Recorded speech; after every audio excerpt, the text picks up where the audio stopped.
that's you need the hurt to get through the yeah. I don't know. I can't form sentences.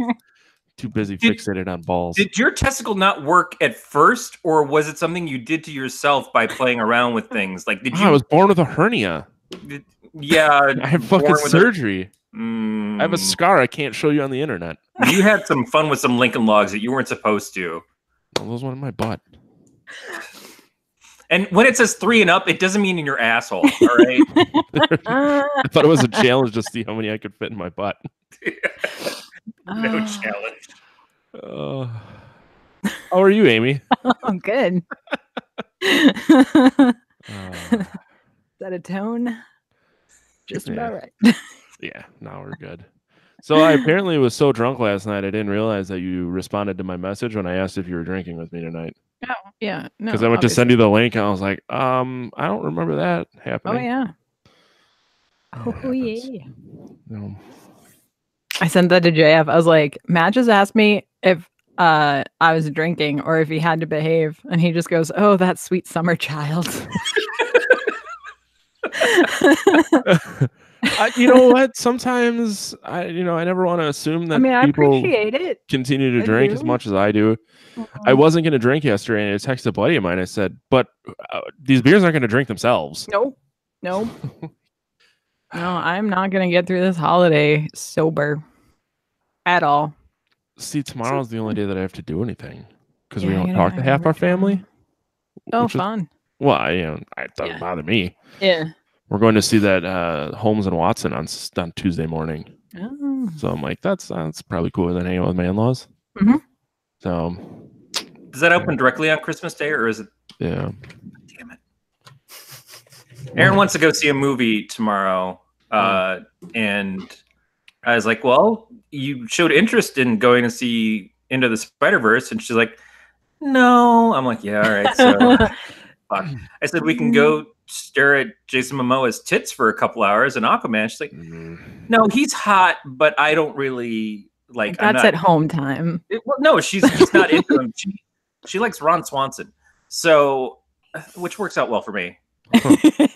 Except the whole like being handy and good with tools and shit. Yeah, no. If she expected me to be handy or good with tools, our sex life would have been way different. I just listened to you explain a shower head. Right. And so there's the Mary Poppins Don't Give a Fuck. There's what else is there? There's not a lot that's out right now. That's fun. So Holmes and Watson, Step Brothers is one of her most watched movies. She's constantly got that on. Oh, Bumblebee came out. Yeah, and I mentioned Bumblebee, and she's like, "Fuck you." Well, The Mule. I wouldn't mind seeing that one. I'd like to see The Mule where he's riding back and forth to Mexico in Bumblebee. There you go. What the fuck? Now we got it. The crossover that no one ever wanted. Yep. Yeah. You could go see Dr. Seuss's The Grinch, or Once Upon a Deadpool, or Ralph Breaks the Internet. I want to see that one. I wouldn't mind seeing Ralph Breaks the Internet also, but yeah, I don't think there's anything that's really swimming for her. So we watched Despicable Me this morning. Despicable Me 3. Like when most people are like taking their kids out for breakfast, just like sitting at home watching a children's movie by myself. I hadn't showered yet. It was kind of weird. I watched Incredibles 2 a couple weeks ago, and I really bummed out. It didn't blow my tits off. Damn it. I obviously have it on my computer. I just haven't watched it yet. I'm guessing that's where you watched it. No, I had it on my computer. But well then. I really love The Incredibles, and it's not that it was a bad movie, but it's just it didn't sing. One, it seems like it doesn't do much with the family. It's all about Elastigirl, and I like Elastigirl a lot. But where Incredibles comes together for me is when the whole family gets together at the end, and you get that team up. And there's not much of that, and the other characters are really not used much throughout of it. They do crap shit with Violet. Dash is almost not there. Boo. I was like, it's been so long since I've seen The Incredibles. I don't really remember any of these people. I just thought I should watch it because, yeah. I'm also in a weird headspace right now, man. So don't trust me on this shit. Well, I mean, I'll eventually watch it. I did watch Sharknado for the first time. Yeah, I saw you at Sharknado. I was kind of curious as to what you're planning to do with that. I don't know. I thought I downloaded the other 5. Yeah, they're sick Sharknadoes. Yeah, it's like that episode of Friends where they're watching Die Hard and then they're going to watch Die Hard 2 and they just rented 2 copies of Die Hard. Die Hard. And if we watch it again, it's watching Die Hard 2. Yeah, no, my plan was to watch all 6 Sharknadoes. Alyssa's going to Texas for. So you've officially given up, is what you're saying? No, it was like I am going to be living that sweet, sweet bachelor life here for a little bit. So fuck it. Frozen pizza and a lot of used Kleenex. No, just carpet. I'm going to stand naked and just wiggle my hips and just hate the whole house over. And whip ropes everywhere. Yeah. Rent a rug shampooer and see what happens. Just fuck that. I'm going to pay to have the house cleaned. Yeah. Yikes. Hopefully the Merry Maids that come in aren't too attractive. Otherwise, you're just going to be going against your own cat. All I can think about is I don't know if. Well, Corey, now you live in a normal state, but we have like those PDQ car washes, and you can get the superior interior. That's like the top of the line where they'll really clean the shit out of the inside of your car. It's like I want that for my carpet because I'm going to jizz on it so much. I want superior interior from like my prostitute friends. That's what you put down on a resume. You're the funny rat. JF is telling me that all 6 Sharknadoes is a terrible plan. I say you're a terrible plan. Watch it backwards so it looks like the shark is just throwing up the whole time. Well, if it makes you feel any better, I fell asleep during the first one, and I don't care. Like, all I missed was that a tornado show up and started throwing sharks around. Yeah. So... Pretty sure that's it for the next 5 also. Yep. But you know what? I can have these on while playing video games and getting really drunk by myself. Mm-hmm. And I can say I watched all 6 Sharknadoes. It's just an excuse to try to turn Ian Zierling into the next Ash, which is not a bad idea. I saw that he's going to be playing Blue Devil in one of the CW shows. And so, great. You know, that's fun. I liked Ian Ziering. It was probably my least favorite character on 90210. Besides Donna. Fuck Donna. But he's a cool guy. He's funny. I have no like frame of reference. I never watched 90210 because I'm not a weirdo. Yeah. That too. That's the bigger issue. Yeah. Because you couldn't like help it at the time. Like it just appeared. Like, you know that episode of Star Trek The Next Generation with the game and they like hold your eyes open and make you play the game? Yeah, same thing. But 90210. So was it like normal for males and females to watch 90210 when it was popular? Yes, but if you were a guy, you had to lie about it. Or you watched it with your girlfriends who were never going to have sex with you. Also, I hear. I don't know. I watched a lot of Buffy the Vampire Slayer to try to be the Pussy Slayer. Yep. How'd that work out for you? No. That was a very strange relationship. She clogged my parents' toilet and it overflowed. There was shit everywhere. It's called a hellmouth. And I watched Buffy. I got my wife into Buffy the Vampire Slayer. That was our that does not surprise me. Took Tuesdays off together. That was our specific days off of work because that was when Buffy was on. And then they fucked with us by putting Angel on a second night on a different network. Ugh. Oh no. Yeah, those bastards. The worst. The fuck? What? When they Buffy See, Buffy once upon a time when TV shows came on TV was an important thing. And no, I remember that. I'm old enough that the DVR came out like probably when I was 18, 19, somewhere in there. Yeah. So I remember having to rush home so I could watch The Simpsons at 6 and 6:30 and then trying to stay up late enough to watch it at 10 and 10:30. I had an all-in-wonder card for my computer from ATI that I would hook up to my not my TiVo, my TV to record the shows onto that. I had like the first season of Smallville on CD-ROM somewhere. I did my best until the TiVo hit, and I was like, "Oh, this is the greatest thing in the world." Finally. Yeah, I remember having one of those too. I felt like I was wrong. The fucking man. But the greatest thing in the world is the internet and a very large hard drive. Right. Mm-hmm. Well, that too. Very large hard drive. Is that a dick joke? It is. Maybe. It is now. I mean, if it wasn't before, it is now. Except mine's not a solid state, but sure, that's fine. Ooh, it's a hybrid. It's only sometimes solid. 2,600 RPM. I was watching. Too nerdy. You got too nerdy. Amy is the only person. I shouldn't say the only person turned on. Corey's probably turned on right now too. But we just managed to turn on 100% of our female listener base. So, B-Master hasn't proven anything. I was watching. Pete Holmes has a special on HBO called Clean Dirty, and he made some comment about a porn video, and he's like, "I'll send you the link." And I'm like, "Man, how hardcore is it to be in the porn industry?" And it just comes down to, I'll send you a link of this work. Not I'll send you a link because you're going to buy the video. It's I'll send you a link where you can go watch the video for free. This person, like, there's some hard-earned work that goes into making a film. And then there's porn. And I feel like that's just too much in your face. Jump back for a second.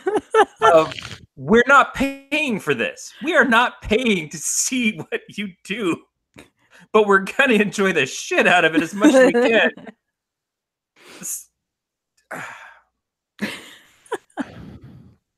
I had empathy for the porn industry because of Pete Holmes. That says something right there about my week. You should get outside more often. Throwing it out there. In a winter hellscape, so really, there's not much else. Do you have snow right now, Corey? No, it doesn't look like we're gonna have snow until a couple days after Christmas, if that. It's mostly gonna be freezing rain. No, we have nothing. It was like 60 here yesterday. Yeah, it was in the 40s. It rained a couple days ago. It snowed, but it all melted. Yeah. Then I noticed how much chicken shit was on my deck. We went to my mom's house yesterday, and they have snow all over the ground, and they're 3 miles away from us. And we're like, "What the fuck is going on over on this side of town? This doesn't make any sense at all." Did they gather it and they brought it all over here? What the? I know I'm in not like the nicest part of the neighborhood, but shit.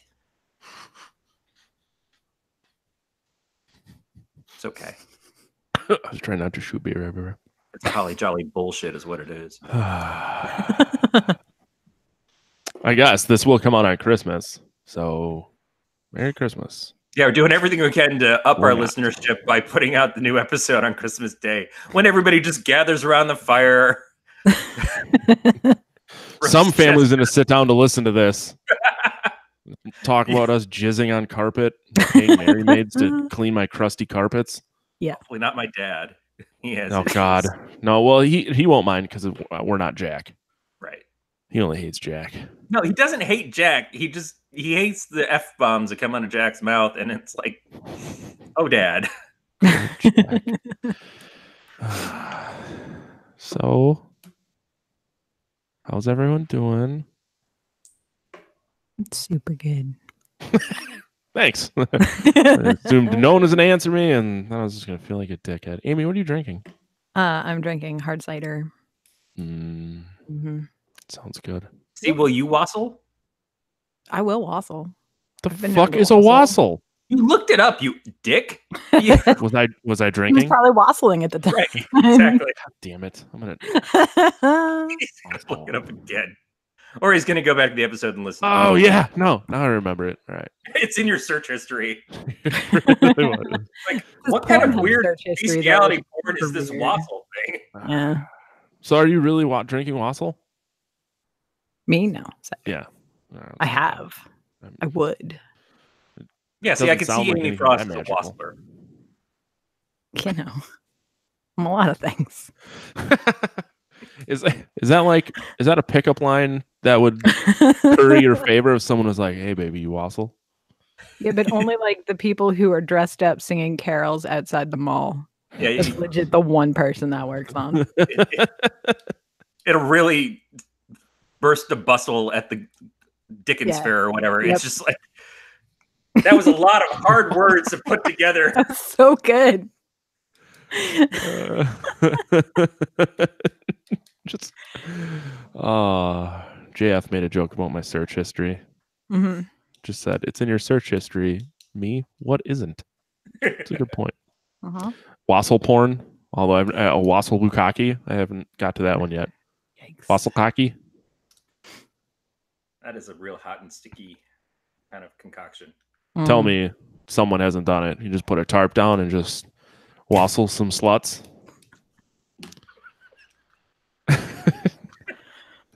Wassle some sluts like they did in Old England. Doth thou slut desire a wassle?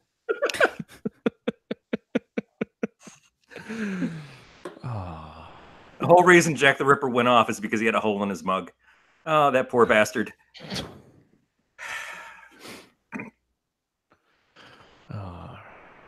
Do you even wassle? Do you even wassle, bro? Do you even wassle, bro? You need that in an Old English on a shirt. Yep. I'm gonna make that happen. With a drawn-on scarf around it, like the tuxedo t-shirts. Yeah. It was like the vest. And Right. Yep. Wow. Good. Corey, what are you drinking? Tea or root beer? I have the last of my iced tea because Aaron got to it before me, and then I have a mostly frozen Mountain Dew that I left in the freezer too long. God. You're a special little guy. It's a hard life up here in the attic space.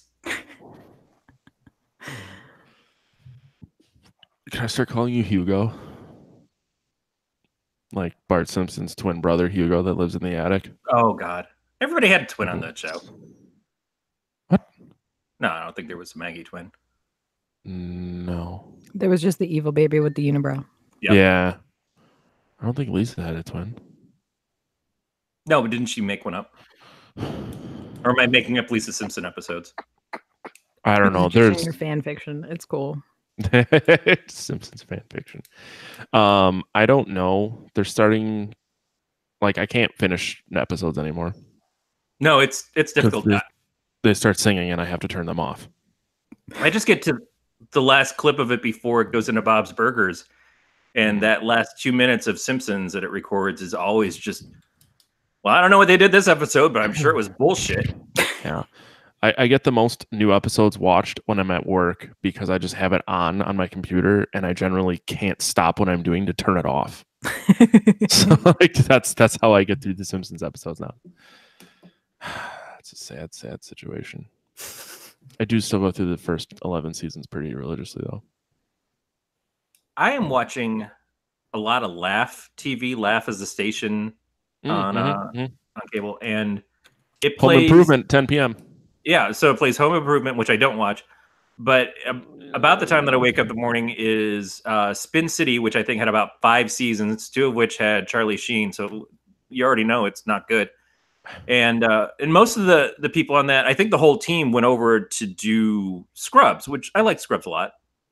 But then it goes into Night Court, which I didn't even know Night Court had made it in the 90s, but somehow it did continue on that far.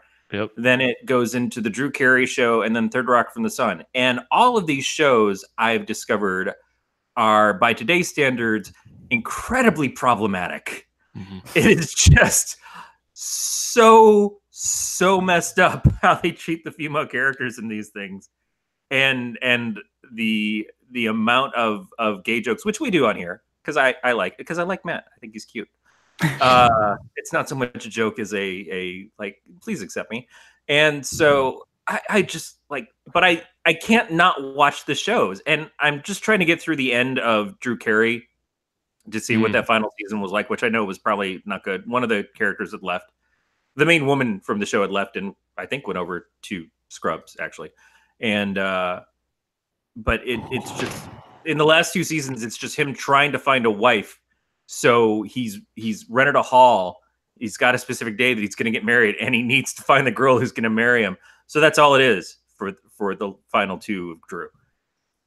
But like, it's not good TV, and I know it's not good TV, but it felt like it was good TV at the time.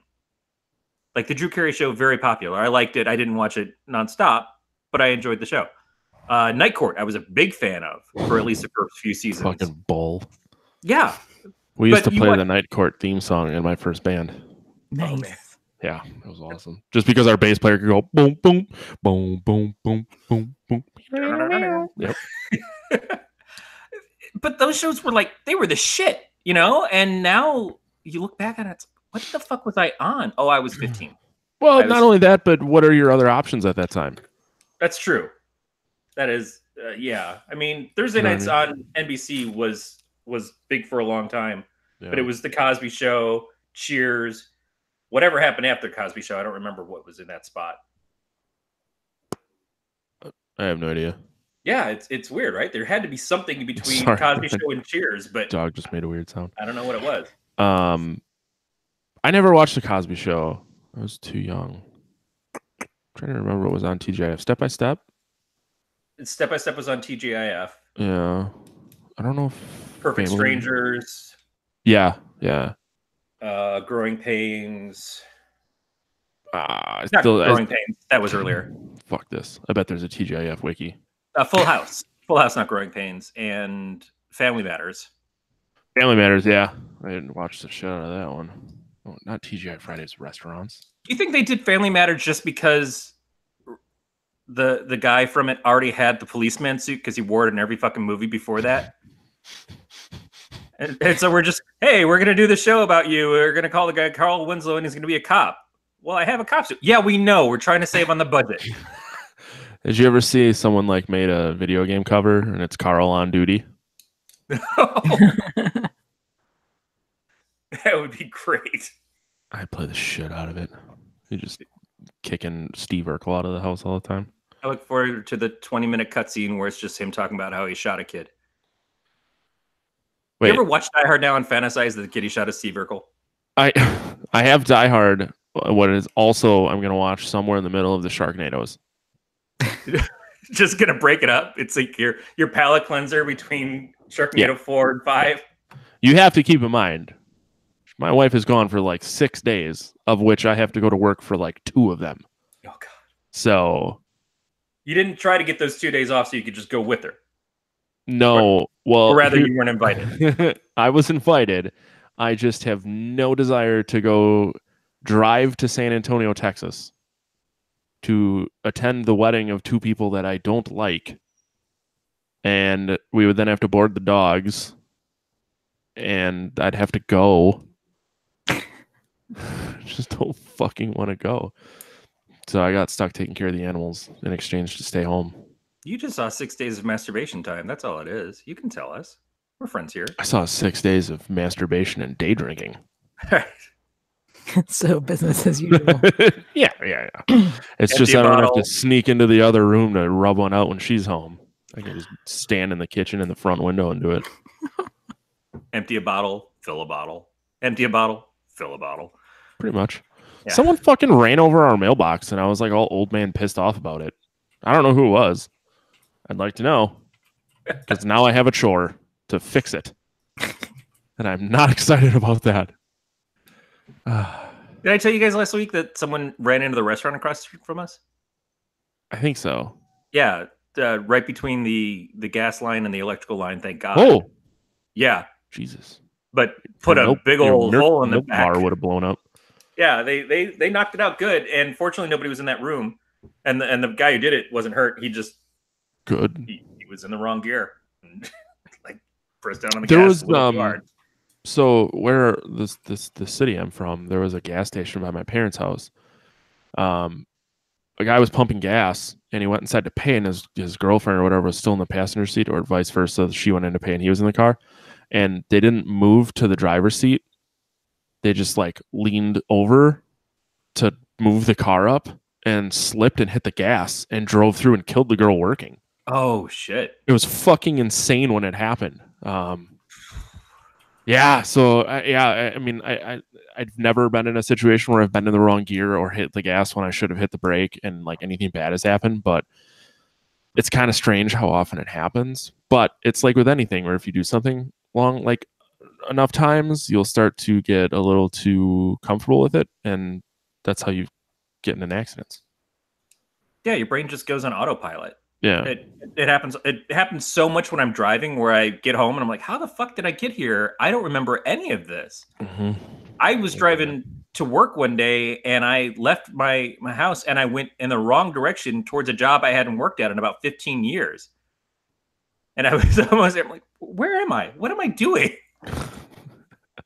I thought after like when we moved, I would continue to drive to my old house, but one of my coworkers likes to drive me past my old house so I can see what kind of a shithole that dumb bitch turned it into.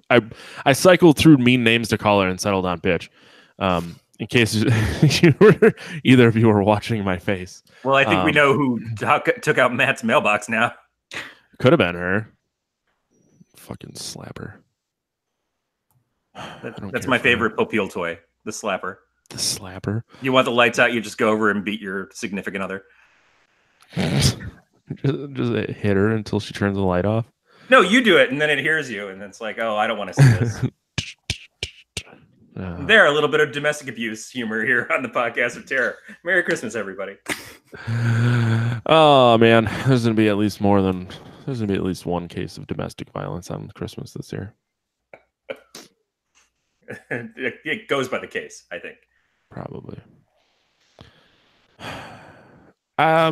We should probably talk. Yeah, we should probably talk about what Amy does with her life.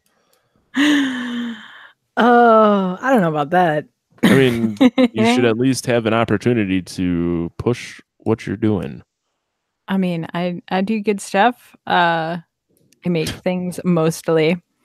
I realized that I go in a lot of different directions. So I've made a new social media account to cover everything because I'm tired of having to promote too many things, which is a good time.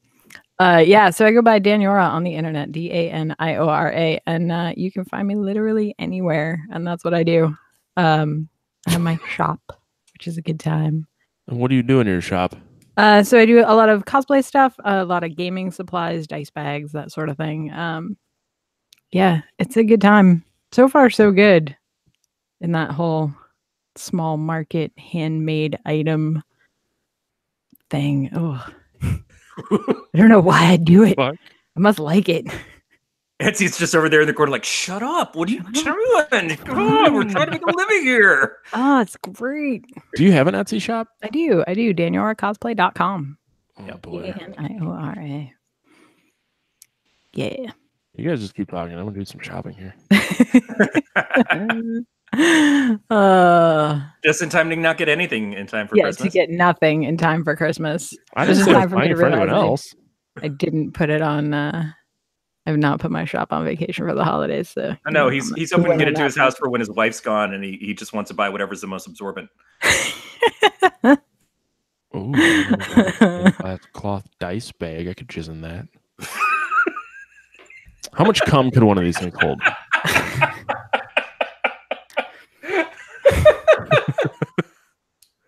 If I liked my brother more, I would totally buy him one of these.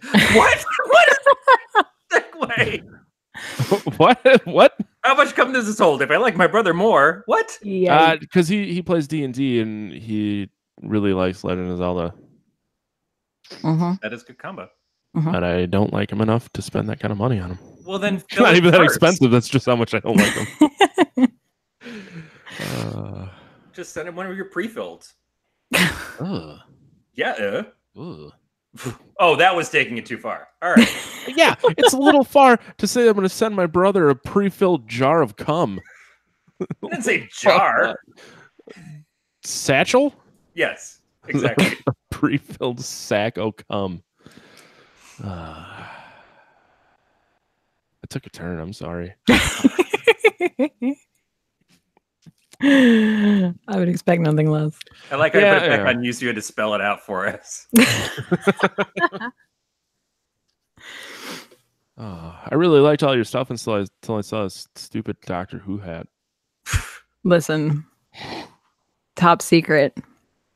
Oh. I've never watched Doctor Who. Oh, that's so Not a awesome. single I like you so episode. much more now. But I know. Doctor Who sells. Those people have money and no one to spend it on. So Exactly. it's real good. We know two people who love Doctor Who and are married to each other. So I know. Two people who are now in charge of this network, actually. yeah, there's that. Yeah. Yeah, I thought that was. I was both simultaneously surprised and not at all shocked when I saw Dave's email that he was done. No, yeah. Wow. It was He's been so hands off for. I know it's really we're taking a quick left turn here, but he's been so hands off lately. He's been so busy with the radio station up in Canada, eh?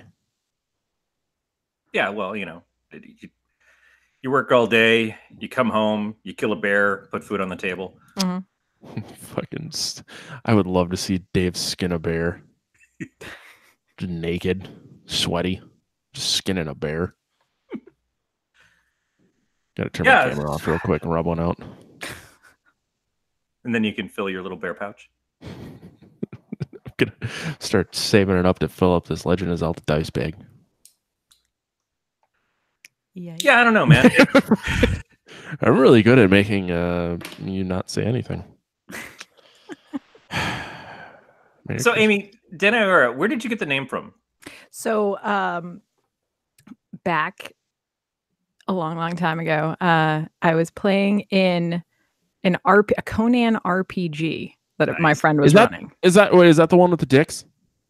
I mean, it's a legitimate question. Conan, because there's the Conan game. I believe it was an MMO that people like lost their mind because it had like dick physics. Oh no, not that one. This was a tabletop RPG. Okay, I did play that one though. Obviously. By the way, every MMORPG has dicks in it. Yeah. It's just usually but does it have dick physics? Right. I mastered in dick physics. So I minored. Yeah. So they I got pulled into this game because I showed up for one game because we were all going somewhere and I got to play as an NPC for the day, and then I wound up getting sucked into the game. So it's actually so I had to name this character, which is like a big fucking deal for me. Like if somebody's like, all right, we're going to play this new MMO, let's go. And like, yeah, you guys will be like level 10 by the time I pick a name. So go ahead and get that started and I'll be there in a minute. So it's actually an old gypsy name that means born with teeth. Because my original character was she was a Zingaran pirate. Nice. Which was a good time. And then when I started playing WoW, I just used the same name, and then it has been my internet persona ever since. So, first of all, let's give it up to the game that got Amy Frost to join up with them. Now, was that your first RPG experience? It was my first RPG experience. And by the end of the campaign, you were sitting in the corner, like putting together links for your own chainmail bikini, because that's what all female characters in these campaigns wear. I wound up my greatest role playing moment in that game was I'd been captured, and I wound up talking my best friend, who was the DM. I wound up talking him into giving me a glistening female bonus to escaping manacles because it's Conan, so obviously, and it worked. I do like glistening female bonus, right? It's good. How do you play an NPC? Which, if you're listening, an NPC is a non-playable character. Well, yeah. So it was an NPC in the campaign, and they said, well, why don't you can take the reins on this one for a while, and you can decide what she does for the day. So it was like a consolation prize. Yeah. You can play the farmer's daughter character we have and give her the opportunity to once say no. Yeah, exactly. It's Conan, though, so... Right. No farms. Not a lot of no. Yeah. Oh. I finally found the 1990 TGIF lineups. Oh. In case anyone was waiting on bated breath for this bad boy. Family Matters, Full House, Dinosaurs, Step by Step, Boy Meets World, Sabrina the Teenage Witch, The Hughleys towards the end of the 90s, Oh yeah. Two Guys, a Girl in a Pizza Place, Clueless TV show, Hanging with Mr. Cooper. Fuck, I forgot about that show. Sister, sister. And Perfect Strangers. I mean, there's way more, but you know, Two Guys, a Girl those in are a the Pizza heavy Place hitters. gave us both Ryan Reynolds and Nathan Fillion. And then the chick with the sweet cans that was in 40-Year-Old Virgin, Kat Denny. She was Nope. in Two Guys, Nope. a Girl? Nope. She was in Two Broke Girls. 90% the same name. Similar. I'm not a smart person. She still has sweet cans. I mean, that doesn't change anything. Take old biddies. I'm sorry. I was watching something late night cable, and Was it late enough that it had like the 1-900 softcore sex phone line commercials? no, those are usually on Comedy Central. This is actually on Cable. probably on HBO or something. It had the guy who played the cousin Cody from Step by Step. He went on to take over from Jean-Claude Van Damme in the Kickboxer movies. Oh my God.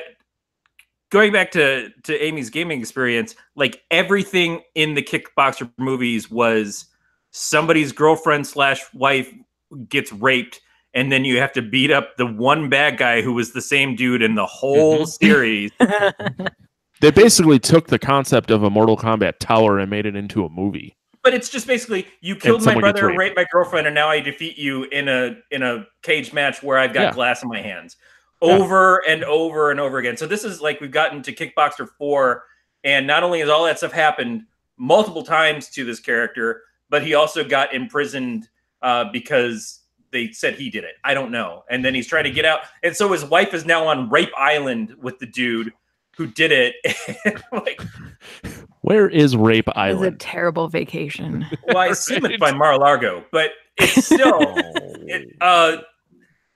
the whole thing. Like, didn't the guy who played Cody, like, didn't he get in trouble for some weird shit? Like, I thought he was himself not necessarily cool dude. It's a couple. Let's see, his marriage to some lady named Robbins. Jewish. Okay, not Givens, not Robin Givens. No. Police were called to the home to investigate multiple reports of domestic abuse. That's all it says. Yeah. So she didn't listen, and he had to lump her up. Yeah. They had 4 kids together. Man, who wants that many children? People who were on Step by Step who think that that's the only way that you get a sitcom again. Oof. Oof. He hasn't really done it. He's not.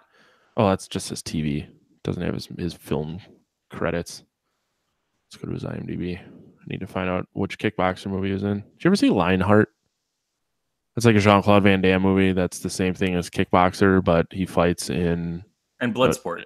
In a pool. Bloodsport is a fucking great movie. Bloodsport is good. Bloodsport is the only one that's good. And then it's just the same repetitive thing over and over again. I like No Retreat, No Surrender because that was when he was a bad guy. Yeah. He the Sasha Mitchell, who played Cody, has a new movie coming out called Cyborg Nemesis: The Dark Rift. I would like to see that.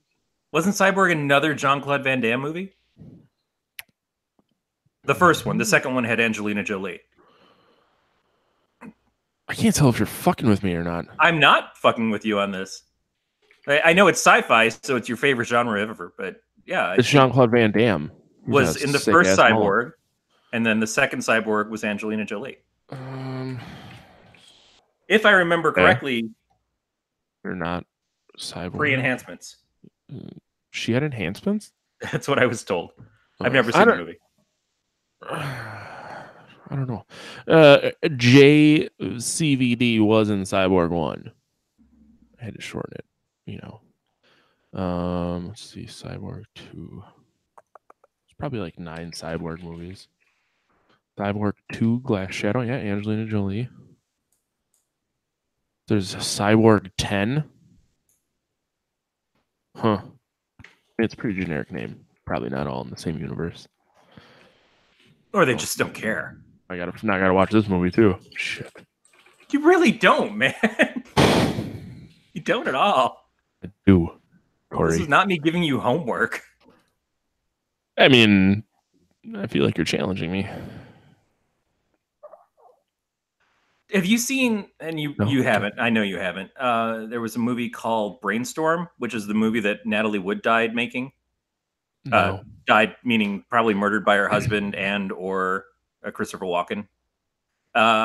So the cinematographer, I think from 2001, wanted to do this movie, and it was a movie about virtual reality, but he wanted to change the way that people look at films. He was very disappointed about how films were looking and coming out and stuff.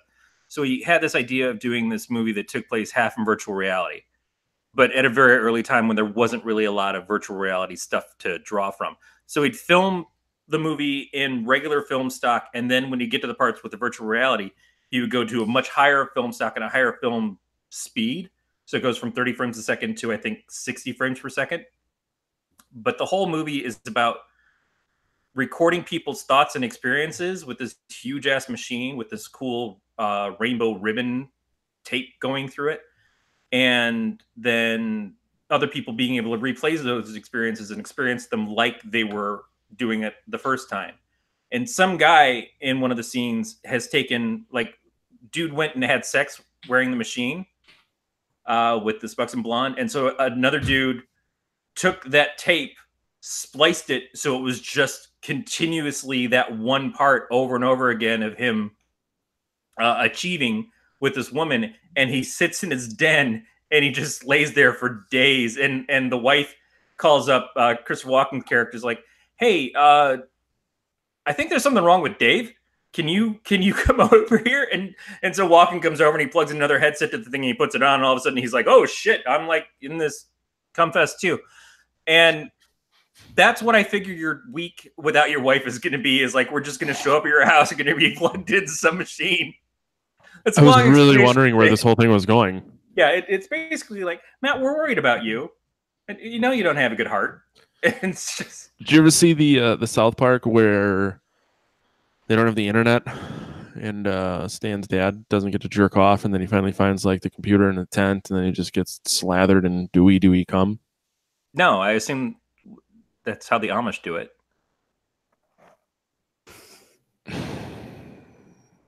What? That is like, man. I got nothing to say. I respect the Amish, but that is, I feel bad for them in a way worse way now. Like, if you just know there's just this universe of free porn out there, and the only thing holding you back from it is electricity and the internet. I would have some words. I would, like, I'm not raising another motherfucking barn. Yeah, but if you've never had the internet, and oh man, yeah, that's a tough one. There's a lot of things that I've never had that I've heard about that I want to try, like cocaine. I'm just kidding. I've done cocaine. You're Amish. You do cocaine off an oxen tail. Fuck yeah, man. Rumspringa. Yeah, it's a good point. Beat mentioned Rumspringa. They made a fucking TV show about it.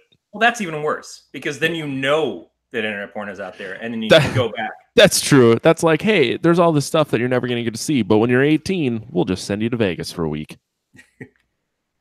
Bit much. Maybe we should do the opposite. If you grow up not Amish, you go be an Amish person for like a month. Oh yeah, we do an Amish exchange program. Yeah, to like show people how good they really have it. But then you'd have Amy screwing up the curve for the rest of us. She'd go over there and it's like, I can churn butter. I do this all the time. What the fuck, you know? Well, by that rationale, I could probably churn butter pretty fucking quick. No, because this is churning with a mission for others, not for yourself.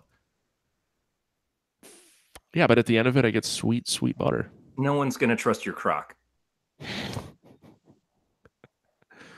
Is there like a land speed record for churning butter? That's great. He churns 2 churns at a time, just like, whoa. Fucking, yeah, Stu, the two-handing, and I just got 2. Just, I sat in a car and I told my mom about the final scene in the first season of Silicon Valley, where they're talking about how long it would take to jerk off everybody at the convention. Yep. I do love that one. Amy, how do you feel about jerking off in a car?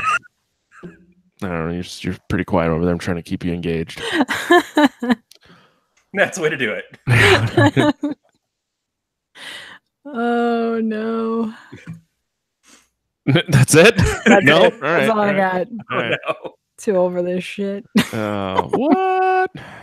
So, Amy, I was asking about Denaiora because you said that you have the name pretty much everywhere. I do the same thing with a character that I came up with when I was in 4th or 5th grade, Captain Temerity. Mhm. So every fucking new social media thing that pops out that I see, I'm like, oh, I'm going to go get Captain Temerity in case someone else takes it. Like anybody else wants to take that name. But it is kind of a thing of like, if I don't get it, I'm going to feel cheated. Yeah. So like there are now other characters on World of Warcraft that do not belong to me that have that name. And I'm like, how? Because it's not just like a gypsy name that I took off of a naming website. Like I also made it feminine by putting the A at the end. Like I changed it. Like it's not even like a real name. Like how? Why? How did you get this? Well, you obviously haven't seen the Denaiora fanfiction web pages that are out there. I would be pretty okay with that. It'd be pretty sweet. You know, Corey's got a deep history of fan fiction, so That's true. you might make this happen. Actually, really do. I have fan fiction from before anybody called it fan fiction. Mm-hmm. It's like the old Prodigy bulletin board days. That's when I was writing that shit. Huh. Nice. Well, if it wasn't called fan fiction, what was it called? We were a group that was based around the X-Men cartoon series, which had just launched at that point. So that gives you an idea as to what I'm talking about. And so a bunch of people were playing characters from the cartoon, and then a bunch of us weren't playing characters from the cartoon or from the comics. We made up our own characters, but instilled them into the X-Men universe. But I wrote about X-Men characters and my own characters, and then kind of some of that stuff bled off into being its own thing. But it was fan fiction. It was on the Paper RPGs forum, which just basically was like, it was free form fiction. You'd write a part and someone else write their characters into it, and it would just go on from there. So I work at a game store, at a tabletop gaming store, and I had a gentleman come in the other day, late 50s, but if you told me that he was younger than that and it was just clean living, I'd believe that, in his like Bass Pro hat and his camo jacket. And he says that he's on his way to go fishing at the lake down the street, but he saw us and he had to stop in. And this was, he's looking for some reference because he's in this group on Facebook that sounds an awful lot like that, like halfway between a role-playing group and a writing group and this whole thing. And so he's looking for reference on vampires because there's vampires in his story.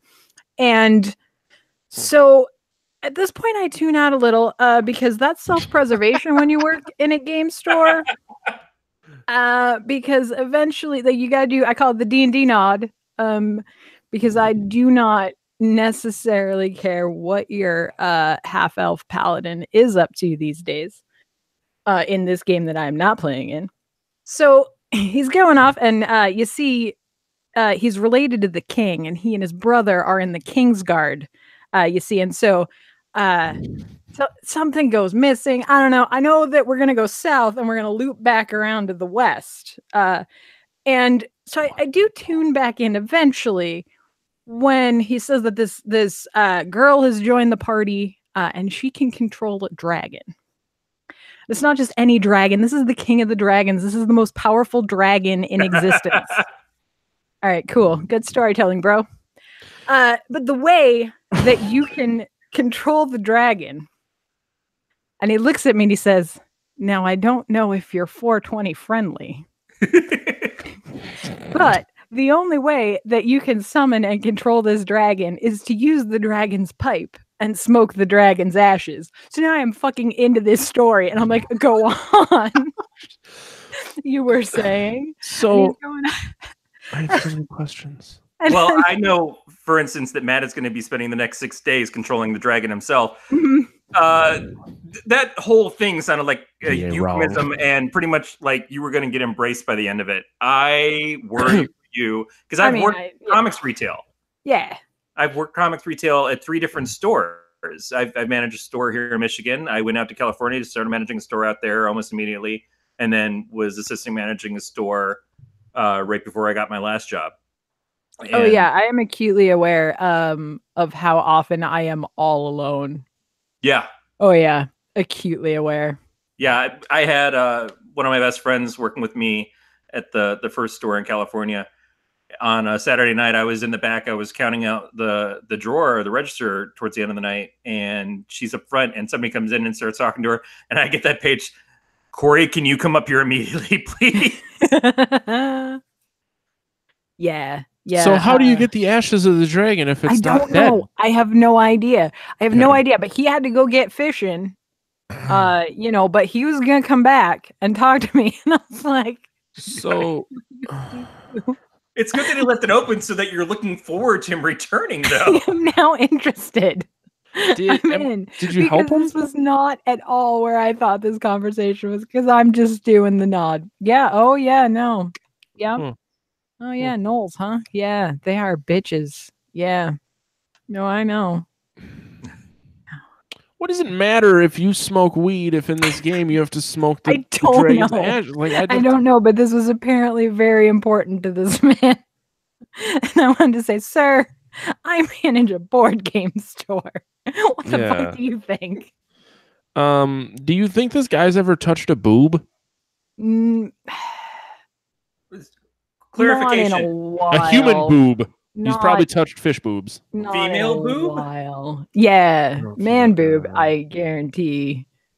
Yeah. Female... Sparky, come over. Give us all a thrill. Come on. Female boob that he didn't pay for. I mean, maybe once upon a time. Once upon a time, yeah. Before he got weird. Yeah, like, who knows? Yeah. That's kind of unfair, though, because I believe that everybody has the ability to find somebody who's like-minded that, there's a lid for every pot, man. Yeah. I completely agree. And 2, it sounds like we're picking on nerds. We're all nerds. Yeah, we're different types of nerds, but we are nerds here. We're people who are doing podcasts about horror movies. Amy works at a gaming shop. I worked at comic shops. I read comics. I masturbate religiously. Yeah, exactly. Yeah. Like every nerd out there, and then some. I just call it going to church. Right. So it's not to terrorize this poor man for being who he is. I appreciate him being who he is. God, no. But I gotta tell you, he was not who I expected him to be when he rolls in Bass Pro Shop hat and his camo jacket, talking about how he's going fishing. And next thing I know, it's dragons and vampires. Yeah. And smoking the dragon's pipe. What? JF just said, you guys just literally talked for 30 minutes about 80s sitcoms like it was important. JF, last week we spent that much time talking about me getting stuff removed from my penis. Yeah, you two talked for fucking ever about dumb shit last week. If I want to talk about 80s sitcoms, I'm going to talk about 80s sitcoms. That is literally what the show is. We know it is. Yeah. It's not fooling anybody. I've got an Arby's menu item that I've been wanting to talk about for weeks. The Arbinator? No. Damn it. But should I try the Arbinator? I kind of want to, but I also don't want to have diarrhea. Yeah, I want to wait until I have medical insurance again. Oh, definitely. I was on my way to a Chinese buffet and saw the sign for the Arbinator and almost called an audible. I mean, that's a dice roll no matter how you shake exactly. it. So, exactly. It was just one involved more salt than the other. Yeah. And probably only marginally. Yeah. I got the guy from Bob's Burgers advertising for Arby's now. Oh, H. John. Oh, fuck. Yeah. H. John Benjamin. You can get 3 sizes of Arbinators. Is the third size colostomy? It's too far. I gotta go to the actual Arby's website here. It is Arby's sauce, cheddar cheese sauce, curly fries, horsey sauce, roast beef, and a sesame seed bun. It doesn't even sound. You just get a cheesy roast beef, Sammy, a side of curly fries and the sauces, and you just make it yourself. Yeah, of course you can make it yourself, but that's if you're making shit yourself, you're not going to Arby's ever. Yeah, and I mean, that's not you. Like, are you an Arby's professional? Have you been trained? Have you watched the videos? You don't know. Shit. Obviously, this Sorry. is crafted by an Arby's artisan. Why is it's Mocha crafted Shake by some so kid who's good? getting minimum wage who doesn't give a fuck. He just wants to go smoke the dragon's pipe. All that kid cares about is getting done Let's with face the it, shit. that's 99% of people in Arby's. Absolutely. God bless their Arby's loving hearts. Yeah. So you can get the classic, the double, or the half pound. Oh God. I'm worried by the amount of sauce involved in that. Is it bad It's that I see sloppy. this and I'm like, I'd probably order it without the bun? Just eat it with a fork. So like, Because I'm trying to stay healthy, I don't need the You gotta carbs. cut back on all those extra bun carbs. And just focus on the curly fry carbs. In Arby's Maybe they'll do a artisan. special for you with zucchini. there you go. I mean, you know what? Fuck it. Like, there's a point where, regardless of if you're being healthy or not, sometimes you just look silly. Yeah. Like, I'm going to go order $20 at McDonald's and get a Diet Coke. Mm-hmm. I like Diet Coke because I think it tastes better than regular Coke, but that's neither here nor there. Yeah. So again, not trying to judge other people because I know who I am, but I was behind a woman in line at the Meijer and she was buying organic this and organic that and organic that, and then a giant bag of Totino's pizza rolls. And I'm like, lady, look, don't fucking lie to yourself. I love the Totino's, but you're trying to overcompensate with the organic bullshit next to it. Yeah. That ship has sailed and sunk. Who knows? That organic stuff's probably not even that much different than the normal shit. No, Other it's than just it costs it's the $3 same more. lettuce except a beaver shit on it. And fuck you. I like how everyone freaked out about romaine lettuce. I kept eating it. Right. Like, fuck, if I'm going to die, I'm going to die. Yeah, we were eating romaine lettuce when the whole recall happened. We're like, oh, I don't know. I had a big ass thing of it in the fridge and I ate it. And then I fed it to the chickens. And Aaron There you got this giant thing of Greek yogurt and started cooking all this stuff with Greek yogurt. And then we found out the other day that the Greek yogurt that we bought had been expired when we bought it from the store. You know what's really funny? Before I had my last physical, I ate so much Greek yogurt that my potassium was high and my doctor was really concerned. I didn't realize that there was that much potassium in Greek yogurt that if you eat it every morning for breakfast, that it does that. So now the guy that sits next to me at work, every time he sees me eating yogurt, he just looks at me and he goes, "You're going to die." Okay. From potassium Fuck overdose. Yeah. Mhm. Yeah. I never knew too much potassium was a bad thing, but I mean, It's an ism. All isms are bad in excess. mhm. I see. Because it ends in ism. It doesn't end in ism. I just made that shit up. Oh yeah, potassium, not You potassium. fell for it, you fool. I'm just staring at this Arbinator.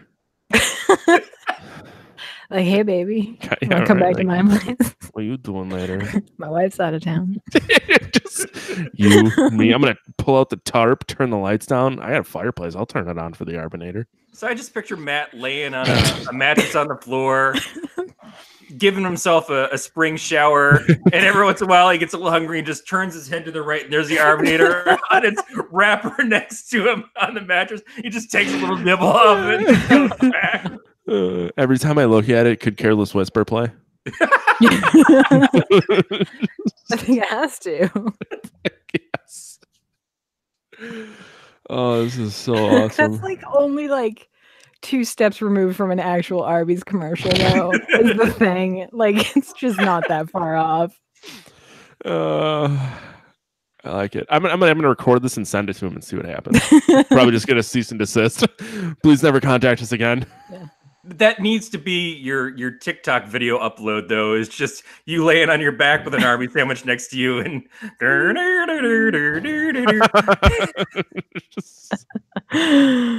Oh no. There is 2,700 milligrams of sodium in the half-pound Arbinator. Well, potassium won't be your problem anymore. Fuck no. I don't see any potassium in this bad boy. Just more minerals that explode in water. Yeah. Lots of cholesterol too.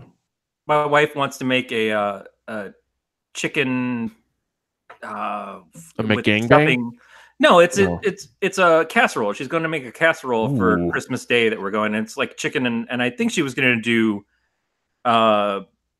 stuffing in it and something else, but I don't remember exactly what she landed on. And she's like, "Man, all these fucking recipes want to use cream of chicken soup, and that's just too high sodium." I'm like, is this where we're drawing our fucking line? Just drink more water. I am a walking little Debbie snack. I don't know what you think you're going to save me from at this point.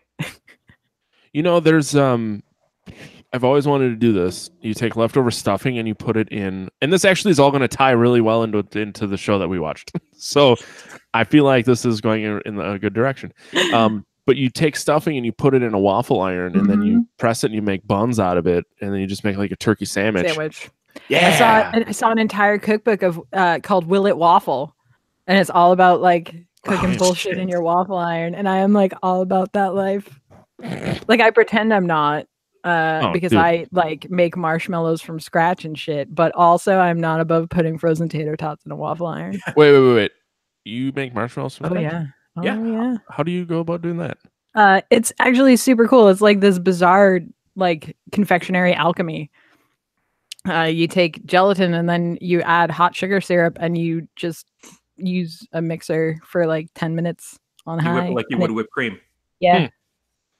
And it's amazing. I'll put you on the list. You can get marshmallows in the mail. Fuck yeah. Just tell me. Yeah, please. Yeah. Why don't you sell food in your Etsy?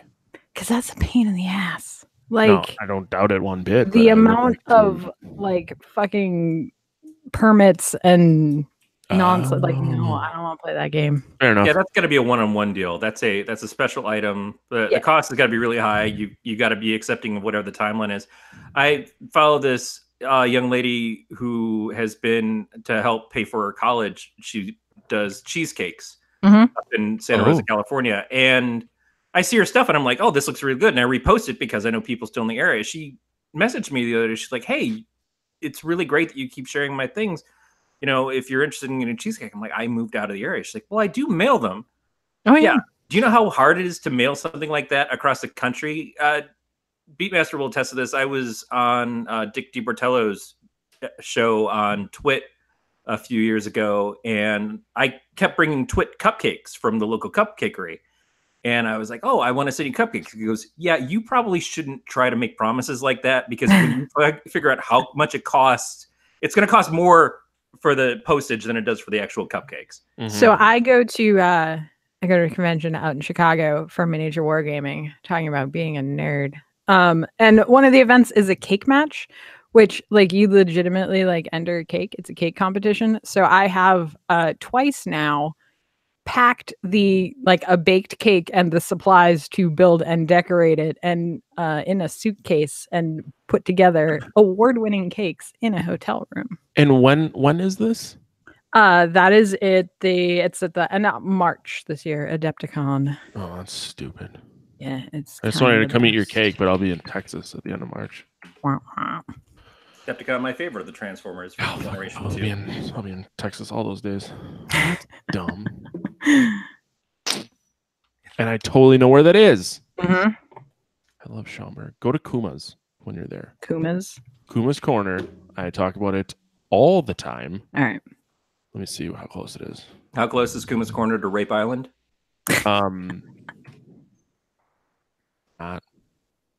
Not. It's not. We could. Just want to make sure we weren't centered into a bad place. The Kuma's in Schaumburg is near the IKEA. Which, you being a woman, it's fucking across the street. Perfect. 1.4 miles. Done. I almost died walking to the mall in Schaumburg one year because weather out there. I thought weather in New England was fucking weird. No, it was like sunny and 50, and I'm like, cool. I'm just gonna go get, because I blew out my phone charger, so I was like, I'll just walk down the mall. It's like not even a mile. I'll just walk down there, and almost died in a fucking snowstorm. So that was cool. Yeah, March around here is questionable. We got 2.5 feet of snow at the end of April this year. Yeah. It was I mean, we've done that here, but yeah. Yeah, and then I get to the mall, I buy the thing, I come outside, and it's sunny again. All right, 85. so I'm sure this is fine.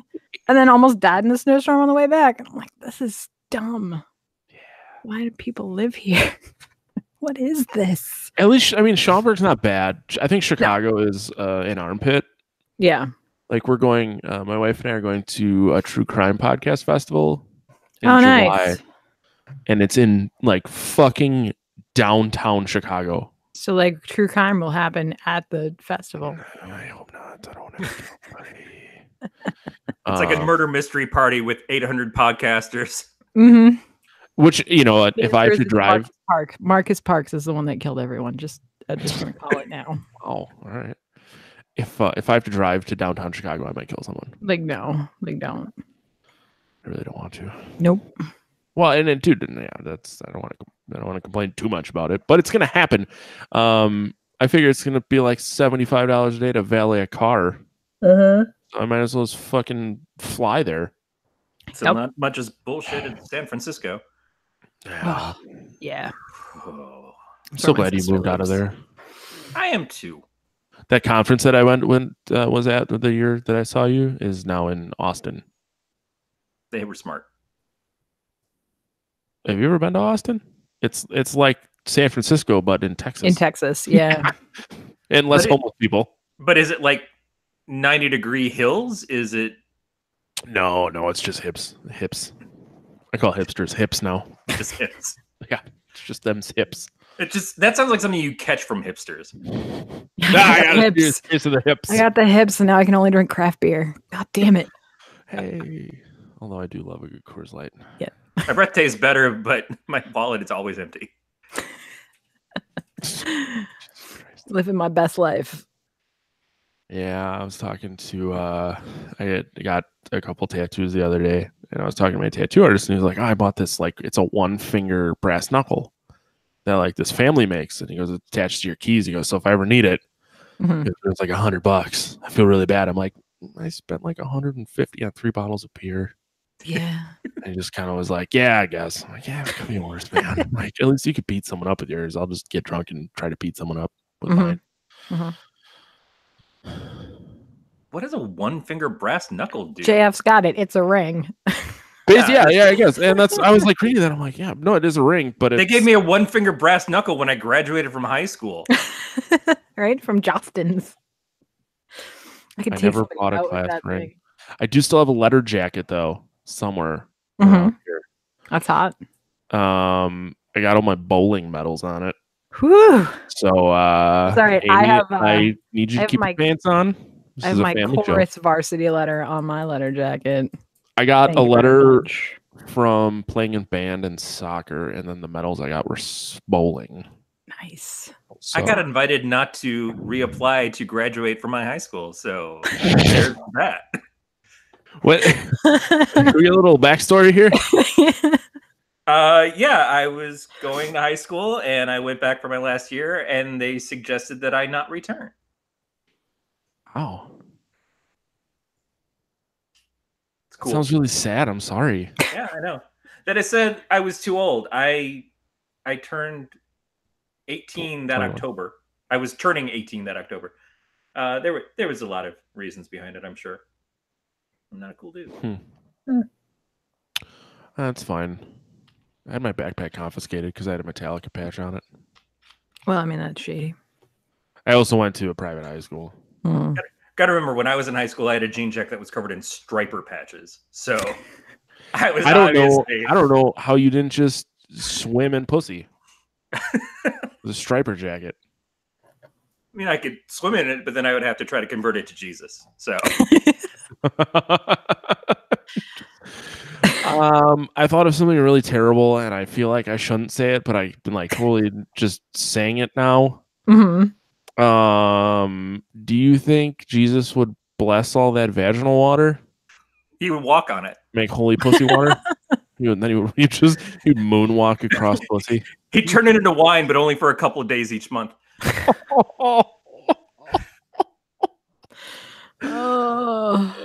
we just discover the origins of the menstrual cycle? Yeah.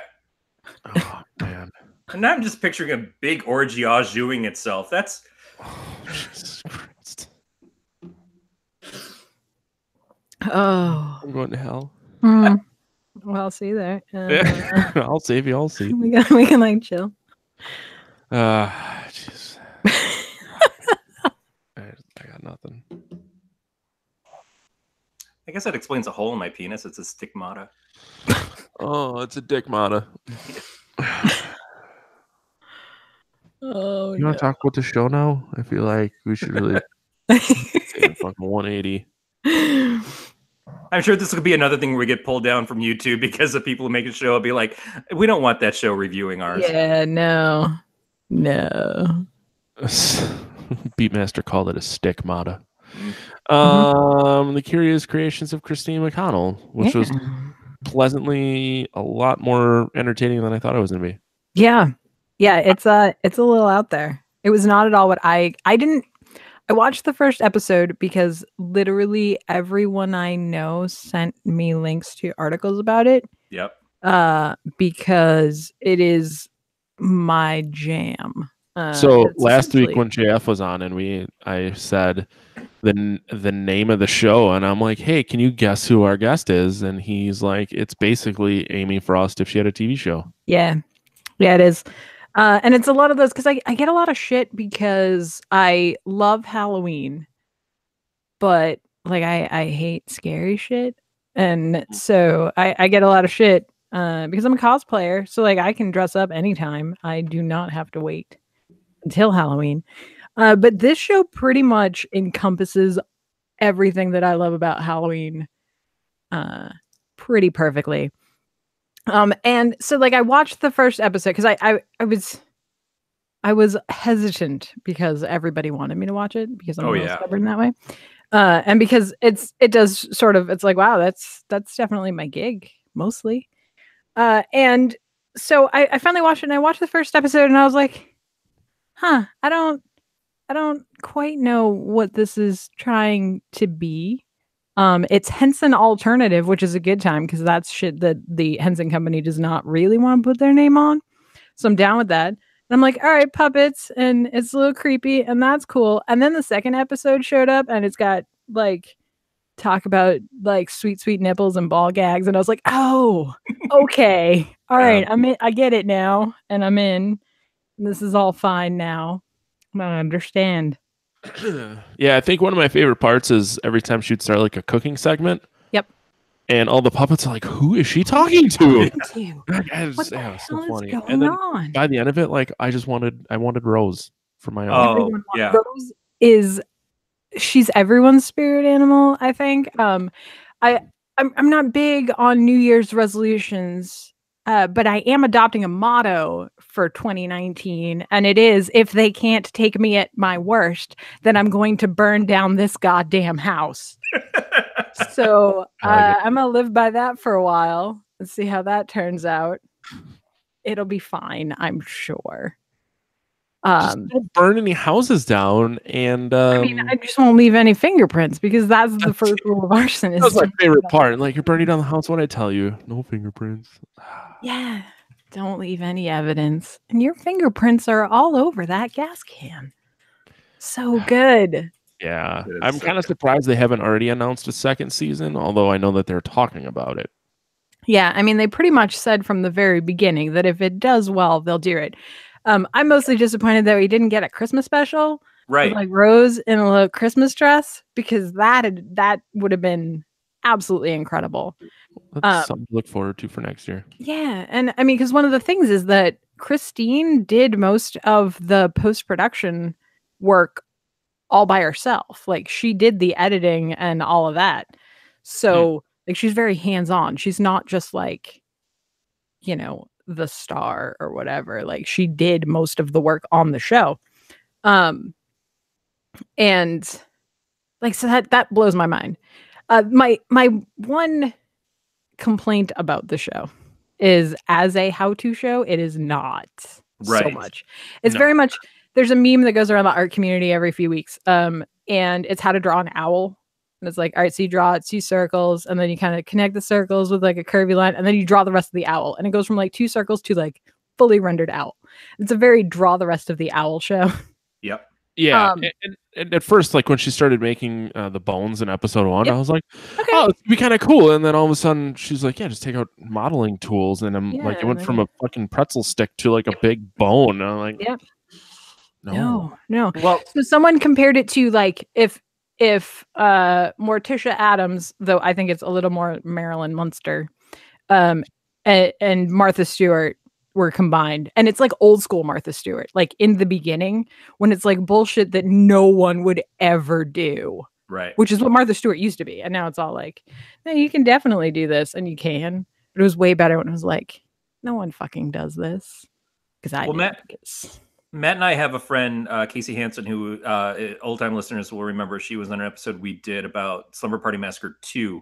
Casey has her site, The Homicidal Homemaker, Yep. and she does recipes and she's actually showing you how to prepare the stuff. But she also keeps it very simple because she knows that for a general audience, that's the level where they are for making stuff like that. And I Right. would like to see her get to advance her show to like, I watch Good Eats. And Good Eats gets into intense recipes, but it does it in such an interesting way right. that you're learning, but you don't feel like you're learning. You're having fun. You're getting the skits. You're getting Alton's characters and stuff that are around. Yep. A lot of puppets. I like puppets.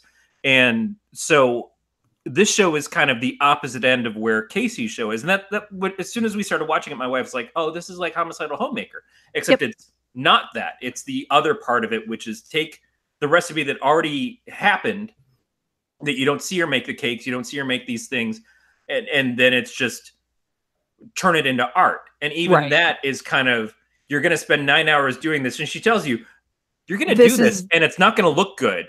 Yeah, until you get better at it. This is going to take forever, and it's boring. But which is like my this old house. I am right. I am the target audience of this damn show. Like, oh, it's arduous, and I could definitely. My favorite part is when she's making the gift basket for the neighbors, and Rose is like, well, you know, you could just buy all this, right? And like the death stare that Christine gives her is so perfect. I'm like, them's the feels right there. I got that. That is absolutely my life. Like, and that's what I love about it. It is because it is like what I look at you, I look at JF, I look at one of my best friends, Chris, who bought a 3D printer to start making stuff for his kids, but has always been the guy who will sit there and spend hours and hours painting a figure, making it perfect for a game, and then have assholes like us play the game and just completely dick over how much hard work he put in the whole project. Mm-hmm. Or like I'm sure Matt felt originally when he had me show up on his podcast and was like, what the fuck are we talking about? I thought this was a movie thing. It really, it doesn't sugarcoat, so to speak, the fact that art takes patience and time and effort and a level of talent that you can't skimp on. Right. The only time that pisses me off, though, the only time she does sort of skimp on it and make it seem infinitely easier than it is the episode where she sews the dress. Right. And as a seamstress, I'm like, bitch, no, like, don't pretend that dress came from your ratty old dress, which is neither ratty nor old. You can just copy a pattern off an existing dress. Which you can do, but that was not that dress, even remotely. Yeah. But do you believe that she made it?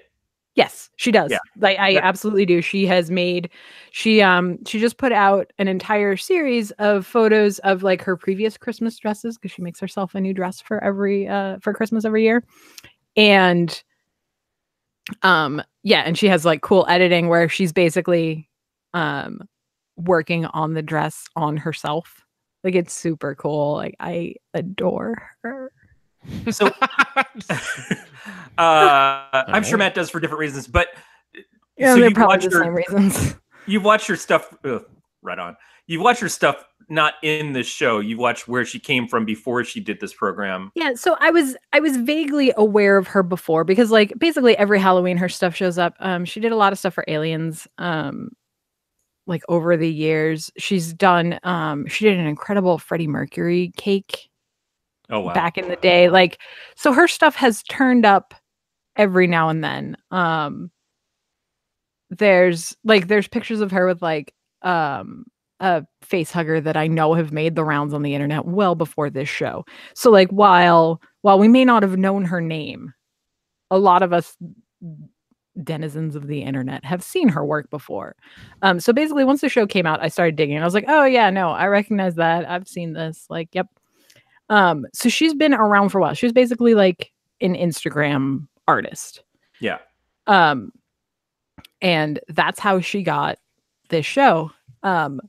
Which is just super cool. That she's just like, yep, I'm gonna do the stuff I like. She never even baked a cake from scratch until she was 30. So like she gotta start late. Our birthdays are 15 days apart. You know. Weird. But that's part of it too. You take somebody who is an Instagram artist, and believe me, we're not trying to undersell what that actually means. My wife is an Instagram artist. There are a lot of people who are incredibly talented that, unfortunately, the way that art is done, it's very difficult to just get that out there for people to see. Instagram has made that much more possible, much more profitable for some people. But it's still underappreciated how much work goes into the artistry.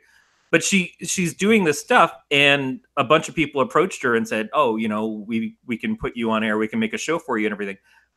It took this show to win her over. And I love the idea, the concept of we're going to take what you do, but we're going to set it in the midst of puppets in a giant dark mansion. And we're going to do something that is about all these weird characters around you and highlight your art in the midst of it. But it's also this storytelling stuff, which I think is very compelling. And for me, it's one thing to stumble upon a video of someone who's making a enamored cake, but it's something else to then like fall in love with characters from that. Right. I think that's because there's a lot of that kind of stuff. There's a ton of how to, like the number of bakers that I follow on social media that post videos of how they make stuff. Like it's a ton. Like there's a lot of saturation. So for her to be able to find this niche for herself that separates her from everybody else is great. And I mean, this was like a thing that she wanted. Like she, like they talked about doing like live stuff and things like that, but she wanted it to be really whimsical because that's a big part of everything she does. Like it's super creepy and like there's a lot of horror elements to it, but it's also super whimsical.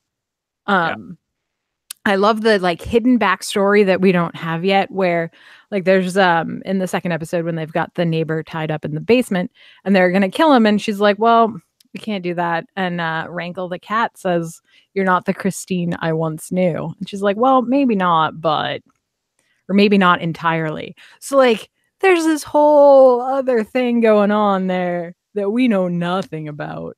And like I'm into it. Like I'm there. Aside from homicidal boyfriend Norman.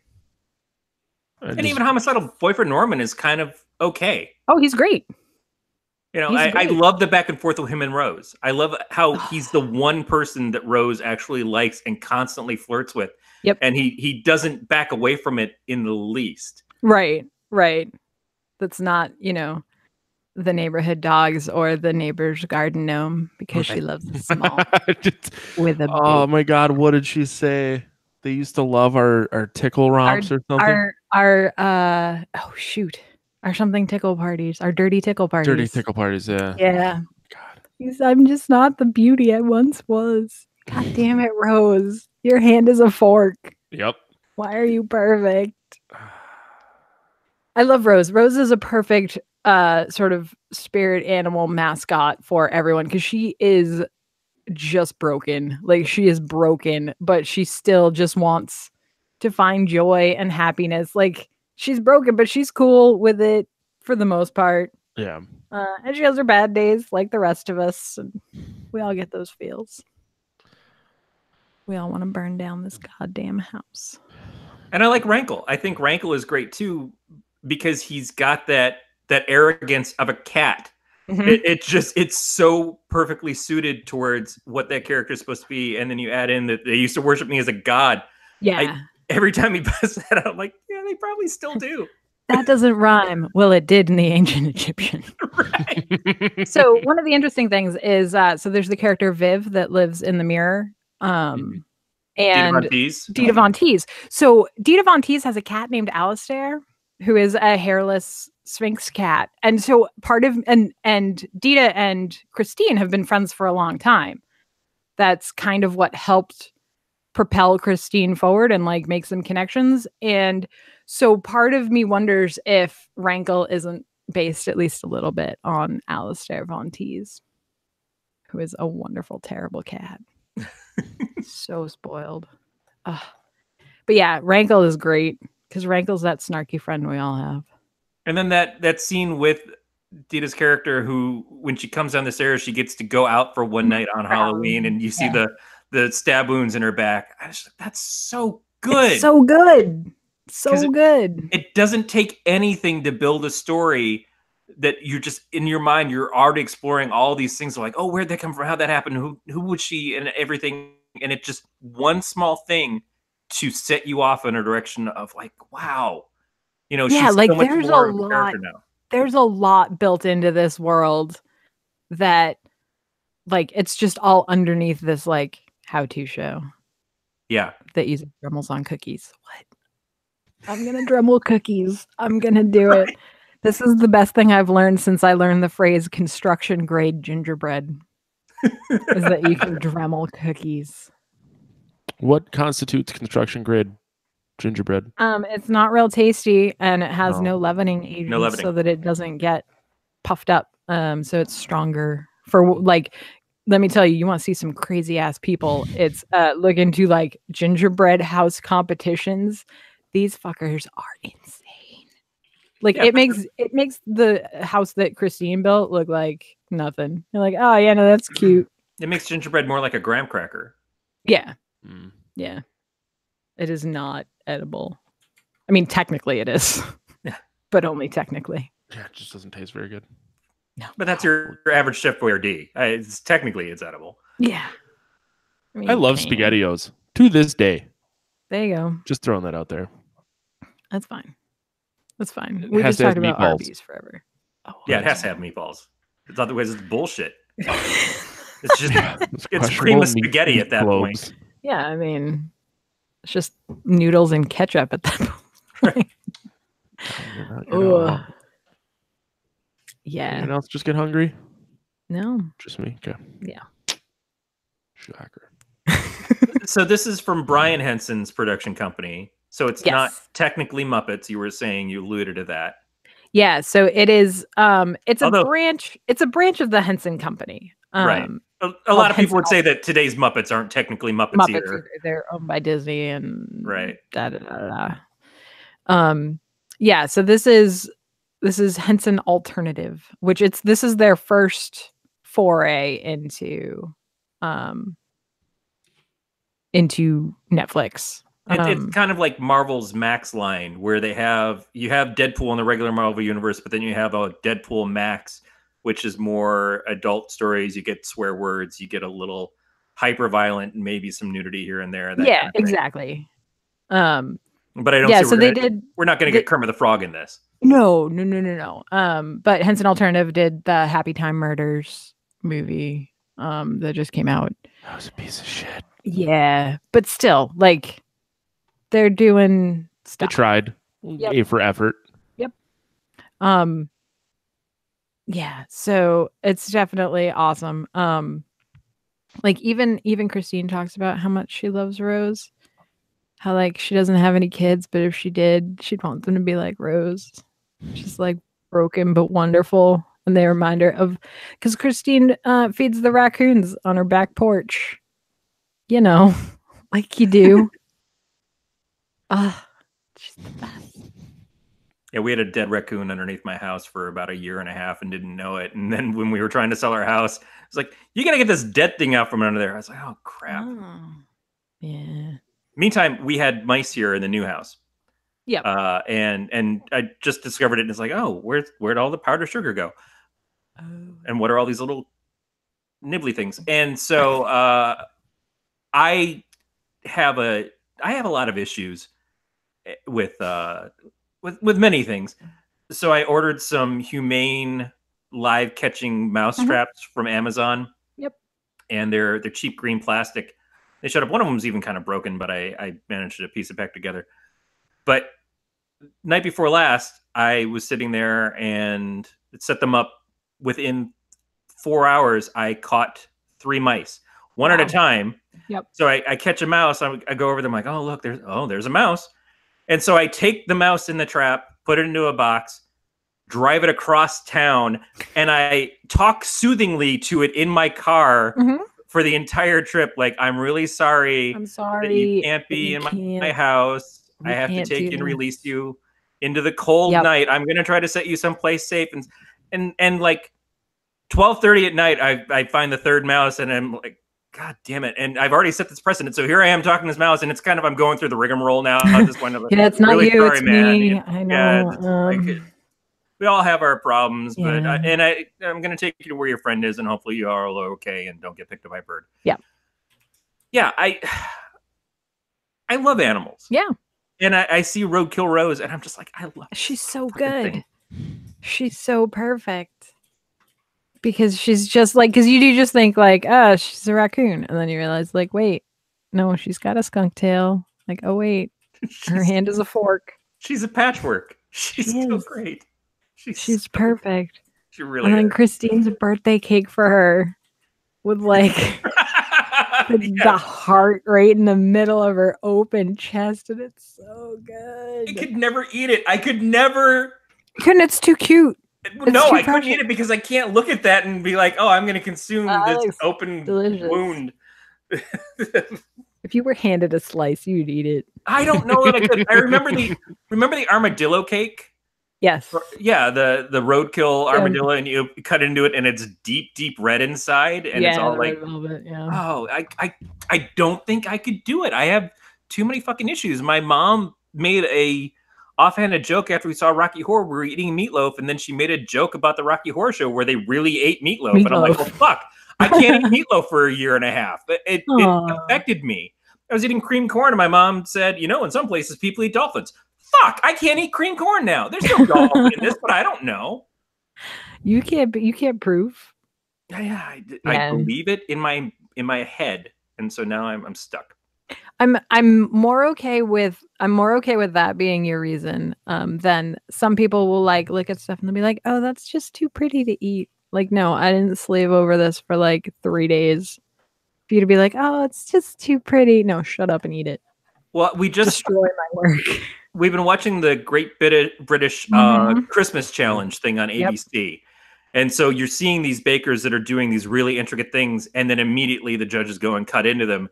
And I'm like, damn, that is hardcore. But yeah, if you make something with the idea that that's what it's supposed to be, it's not destroying the art or the artistry of it to have someone enjoy it. But I do feel a little bit bad of like, well, but fuck, this is for 2 people to sit there and pass judgment on you.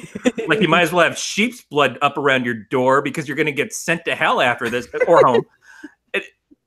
I like, well, fuck. But at least they also are getting their things shown on TV. You know, that's a big brag. Yeah. Yeah, no, I do a lot of fancy cakes, so I'm kind of used to that. The like, all right, well, I've been working on this for 3 days, so let's just slice into it. Why not?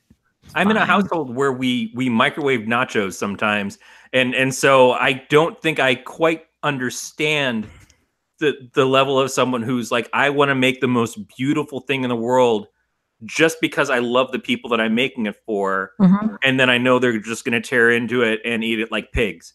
But that doesn't bother me because they get to admire the beauty and know how much that I care about them, and enjoy this thing that I made. Yeah, and I'm like, babe, you want me to nuke you some pizza rolls? You just put the Totinos right in the ice dispenser in the freezer, and then you just put the plate under, and you're good to go. No problem. So can you use Totinos as ice cubes and Mountain Dew? I mean, is that how you reach like full? And just crumble Funyuns on top? There you go. We had a potluck at work, and I crushed Funyuns and put them on top of mashed potatoes, and everyone stared at me. I'm like, fuck you, it's great. Tastes delicious. When I was a teenager, I went over to my friend Corky's house and his family. They made homemade potato soup. They're like, "Do you want some potato soup?" I said, "Do you have any fucking Cheetos?" And they're like, "What are you talking about?" And I'd never had potato soup with Cheetos. It just sparked in my brain of I'm putting Cheetos in this potato soup, which is great. But you got to be careful because the hot Cheetos will fuck up your soup. One, it'll turn red as chronic diarrhea. Everything. Oh yeah, it's bad. Yeah. There's no bringing it back from that. No. No. So Matt, you didn't know what to expect going into this. JF painted you a prettier picture of it, but this was it was 6 episodes, about a half hour each. Yeah. Mm-hmm. You were not what I would say is the target audience for this show. So how did you like it? What, males in their 30s with a fat cock? Yes, that's exactly right. It's called the Sorry. I fucking had to. I really like cooking shows though. Like I like Nailed It. Mostly for the comedic value. We do I watch Chopped and Hell's Kitchen. None of these are actually, well, I guess Chopped is like a real cooking show. But yeah, most of them aren't really cooking shows. They're not showing you how to make stuff. At Chopped at most, they're telling you how to be inventive with ingredients. But I like cooking shows because I like cooking. So I like seeing recipes and things and then finding ways to make it a lot easier. Yeah. So I can actually achieve that. So that aspect of it I thought was really good. Mm-hmm. And then I was just pleasantly surprised at how funny like the puppets were. Yeah. It was just like an added bonus. It was like putting Funyuns on your mashed potatoes. There you go. Yeah. Didn't know how great it was going to be. It turned out to be really good. Perfect. Yeah, right. Is that the answer you wanted, Corey? No, that's fair. I mean, I don't consider this a cooking show. And it's a weird pitch to try to make to somebody because if it's a cooking show, it's a cooking show where you don't see anything get cooked. Yep. Except maybe a neighbor. Yeah. Her asbestos fingers when she takes like melted fucking candy canes and she's just like, there, let me just twist this up. And you're like, no. Yeah, right? No, I won't. Exactly. I mean, I have tough like I sew, I burn them with an iron. Like I have really tough fingers and I'm looking at that and I'm going, fuck, no way, lady. You are wrong. Yeah, melted sugar is just napalm. It's just napalm that tastes really good. So you'll eat Sergeant Bilko afterwards. But yeah, I picked up a lot of like I certainly wouldn't say that you like learn how to make too much on this show. Like the candles was pretty good. Like that was pretty comprehensive. Mm-hmm. But I did pick up a couple of techniques watching this show, which was kind of cool. Like the whole thing where she makes the candy glass and then she uses the brulee torch to make it clear on the back. I was like, okay, all right, let me file that away for someday when it will be useful to me because I live that life. Yeah, but how many people have brulee torches? I mean, more than you think. Yeah, probably a lot more because of the Food Network and the cooking channel. Corey, do you have one? No, but I am extremely flammable.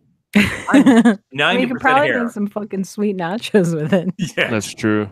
We're talking about getting one because Aaron had a creme brulee at an eggnog creme brulee at the fancy sushi place we went to in Kalamazoo a few weeks ago by accident, and she really liked it. And certainly I thought about having it because there are times when Alton Brown has used one. I'm like, yeah, I could really enjoy having that, but I've got to get my kitchen up to snuff.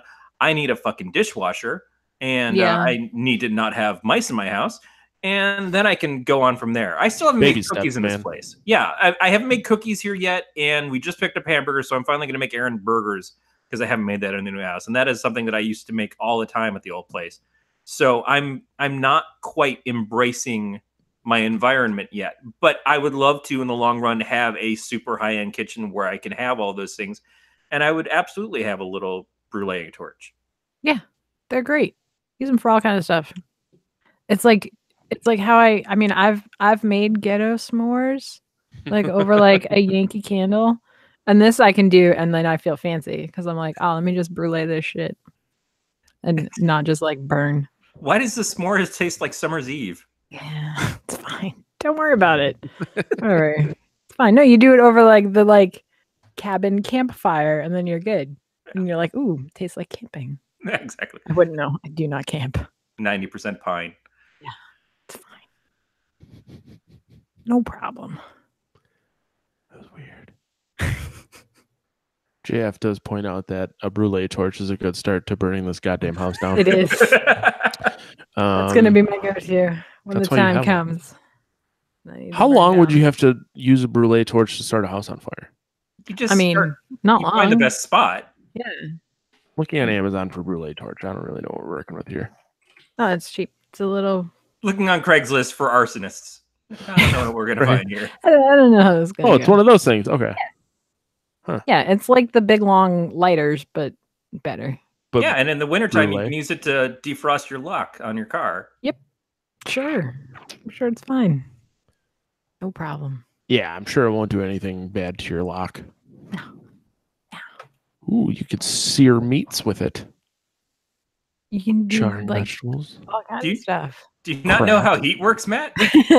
So fire. I just like how the Amazon ad has like this big list of things that you can use it for. It's got a comfort finger guard for safety. Mm-hmm.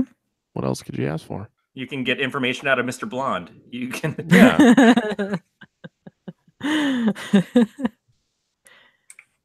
Mm-hmm. And there's also a picture you can use it to sweat some copper. Solder copper. If you're not familiar with sweating copper. I don't know, Corey. I listened to you try to explain the plumbing of a shower, so I wasn't entirely sure you understood what sweating was.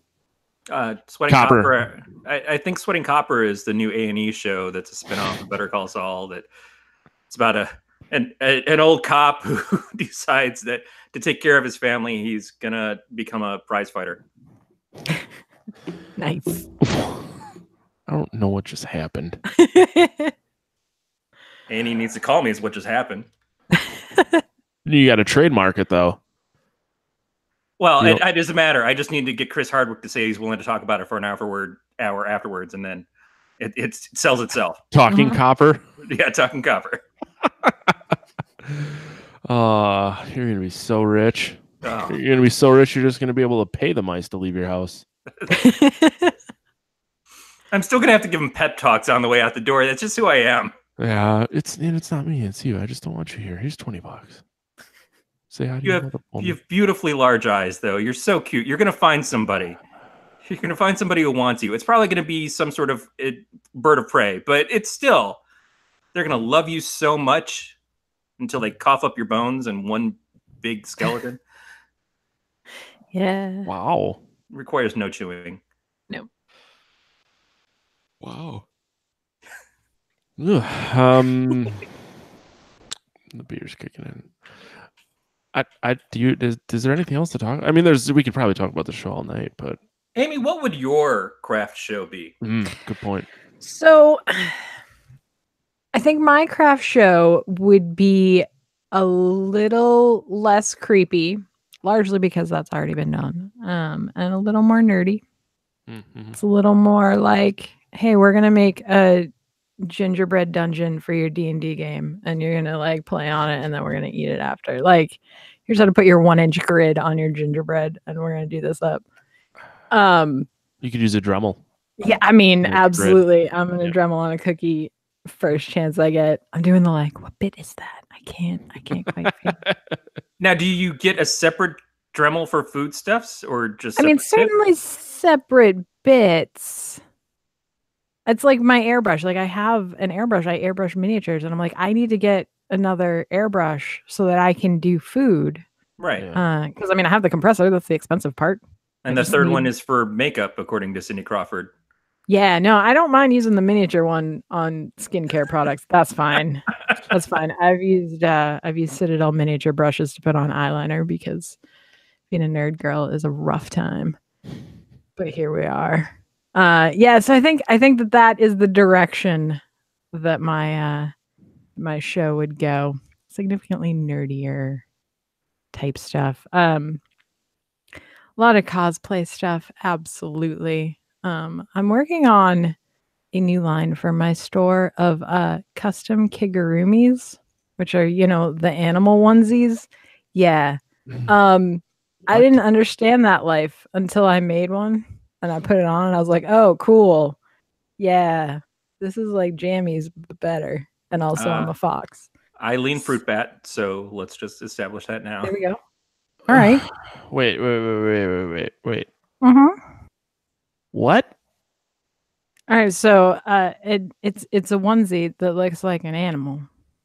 Yeah, It's usually made out of like fleece or something soft. So and is it comfy. made for an adult? it's Yeah. Okay. Oh, okay. Matt. It's for starter furries. It's like I'm not willing to Does- commit I'm to the not- $8,000 that it costs to get a good fox costume, but Okay. I will get a onesie first and Mhm. fulfill some of your weird fantasies. Not Is weird. there a poop flap? I mean, like you could put one in. Like, Okay. that can be a custom item that can be added. Like that's fine. Can Or you can I just put a not tail have that you the can fill feet? up. Yeah, no feet. I have mine. I have soft like knit cuffs, and I have the cuffs with the thumb hole on the Okay. hands, so it's nice and cozy. Hmm. Nice hood.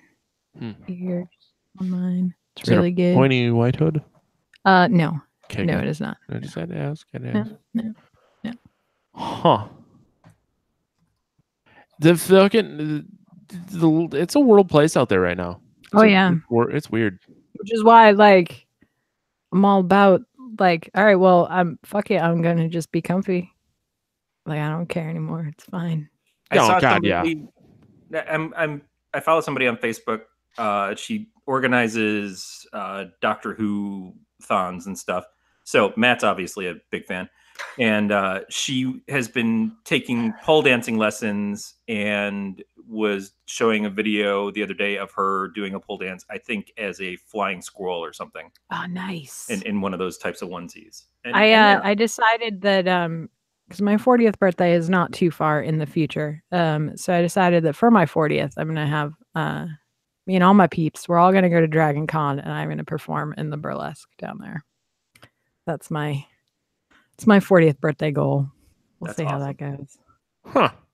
Yeah. I would at some point like to do a drag performance. I've already picked out my drag name. Ooh, I know what song I want to do.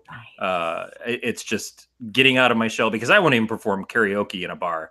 But Well, but see, the thing is, like, and it's hard to believe for a lot of people that know me that like I'm actually super shy. Like I'm unbelievably shy. But if I'm in a situation where I can be a character, even if that character is just some aspect of myself, but it's still, it's someone else, then it makes it so much easier. So I feel like doing a drag performance would be like you could disassociate from it so hard that I think you could probably do it. I already play a character on things like this show and in other places. Mm-hmm. I've been playing a character since I was 16 and started going by Corey. Mm-hmm. But I absolutely feel that. And it is the idea of losing myself into a performance would be cool. But since I've never really done much in the way of like traditional acting or anything, it's a back and forth. But I just like for some reason I think it would be fun to do, and it would be nice to try to break out of being me just a little bit, Right? just at least one Like time. a little vacation. Just like Yeah. take a break. And because I admire people who do that sort of thing, not just necessarily drag queens, but people who get to go and explore having other personas and kind of be free with that. And it would almost be a like solidarity with them as much as it is trying to find out if it's something that I would enjoy for myself or not. I probably wouldn't, because I am really happy to hide in a fucking hole for 9 years. But, whatever. Matt, what would your drag name be? None. You're a nun? You'd be a good Hot. nun. No, I don't- Yeah. Absolutely would. I used to hang out with a guy who did drag. Turns out he was a fucking compulsive liar, but he did go in great detail telling me about how when he was in the shower he would push his balls back up inside and tape everything down. So I'm out. Do you have to push them back in? Sometimes they just disappear on their own. I never had that problem. Well, no, one of yours is just like it doesn't have any life to it. There, it's just like, yeah, it's just like the kid down the street no one wants to talk to. He's there. He's always going to be there. He doesn't really do anything. I just compared little Joey to my left nut. Yeah, it is what it is. You can't all be winners. No, it's okay. Stacy Hennessy. I like it. You know what? That's actually the name of a realtor here, and I fucking hate her. And I just think she has a dirty whore name, so that's gonna be my drag queen name. Plus, Hennessy is a drink, right? Yes. Hennessy Yes. is some sort Yes. of alcohol. Cavassier. That's Drank excellent, yeah. Hennessy for the first time last year. A buddy of mine bought two Y2K Hennessy and Nice. saved it, and we drank it at his wedding. So good. We can agree to disagree. All I right. thought it tastes kind of like butt, but you know, But it doesn't stop you from drinking it. I have not drank it since. Well, yeah. I'll stick to my gingerbread beers. Ooh. I had on those. Oh, strap shit. It was a Christmas beer. It was good. Because, tomorrow's Crumbus. Crumbus Eve. Crimbus. Yeah. Gotta keep your Crimbus bush trimmed and wet. I do not know this reference. Tim and Eric. That's why. Yeah. Keep it trimmed, keep it wet. There's a song. There's always a song with Tim and Eric. Fuck. That's a good point. Tim and Eric's the only show that I don't. But then turn Matt off when shouldn't they know start singing. because Matt immediately turns off shows That's true. I said Tim and Eric, I will listen to the singing. And that was also a recent addition to my hatred file of life. Mostly because every cartoon that I watch that's on Sunday nights has some sort of song, except Bob's Burger, because every episode ends with a song. Yeah, that one gets a pass. But The Simpsons and Family Guy, when they start singing, or my sitcoms,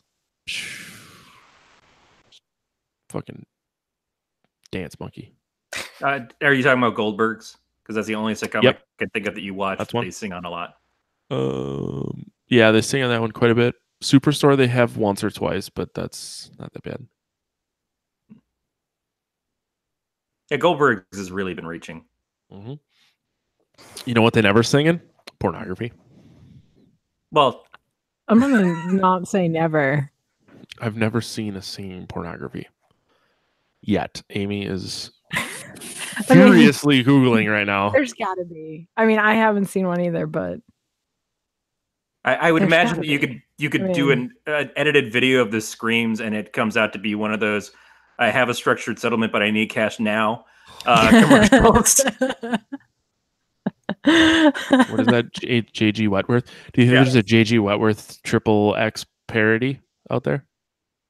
I thought I just made it up, but this is a world with the internet in it. Yeah, so I mean, good.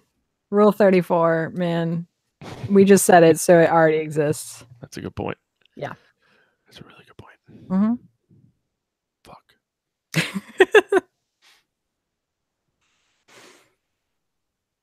I got nothing else. Yeah. Corey?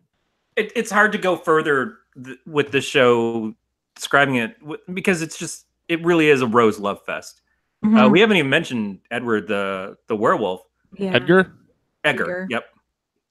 Who's also a great character and who is the only one who's completely distrusting of Norman.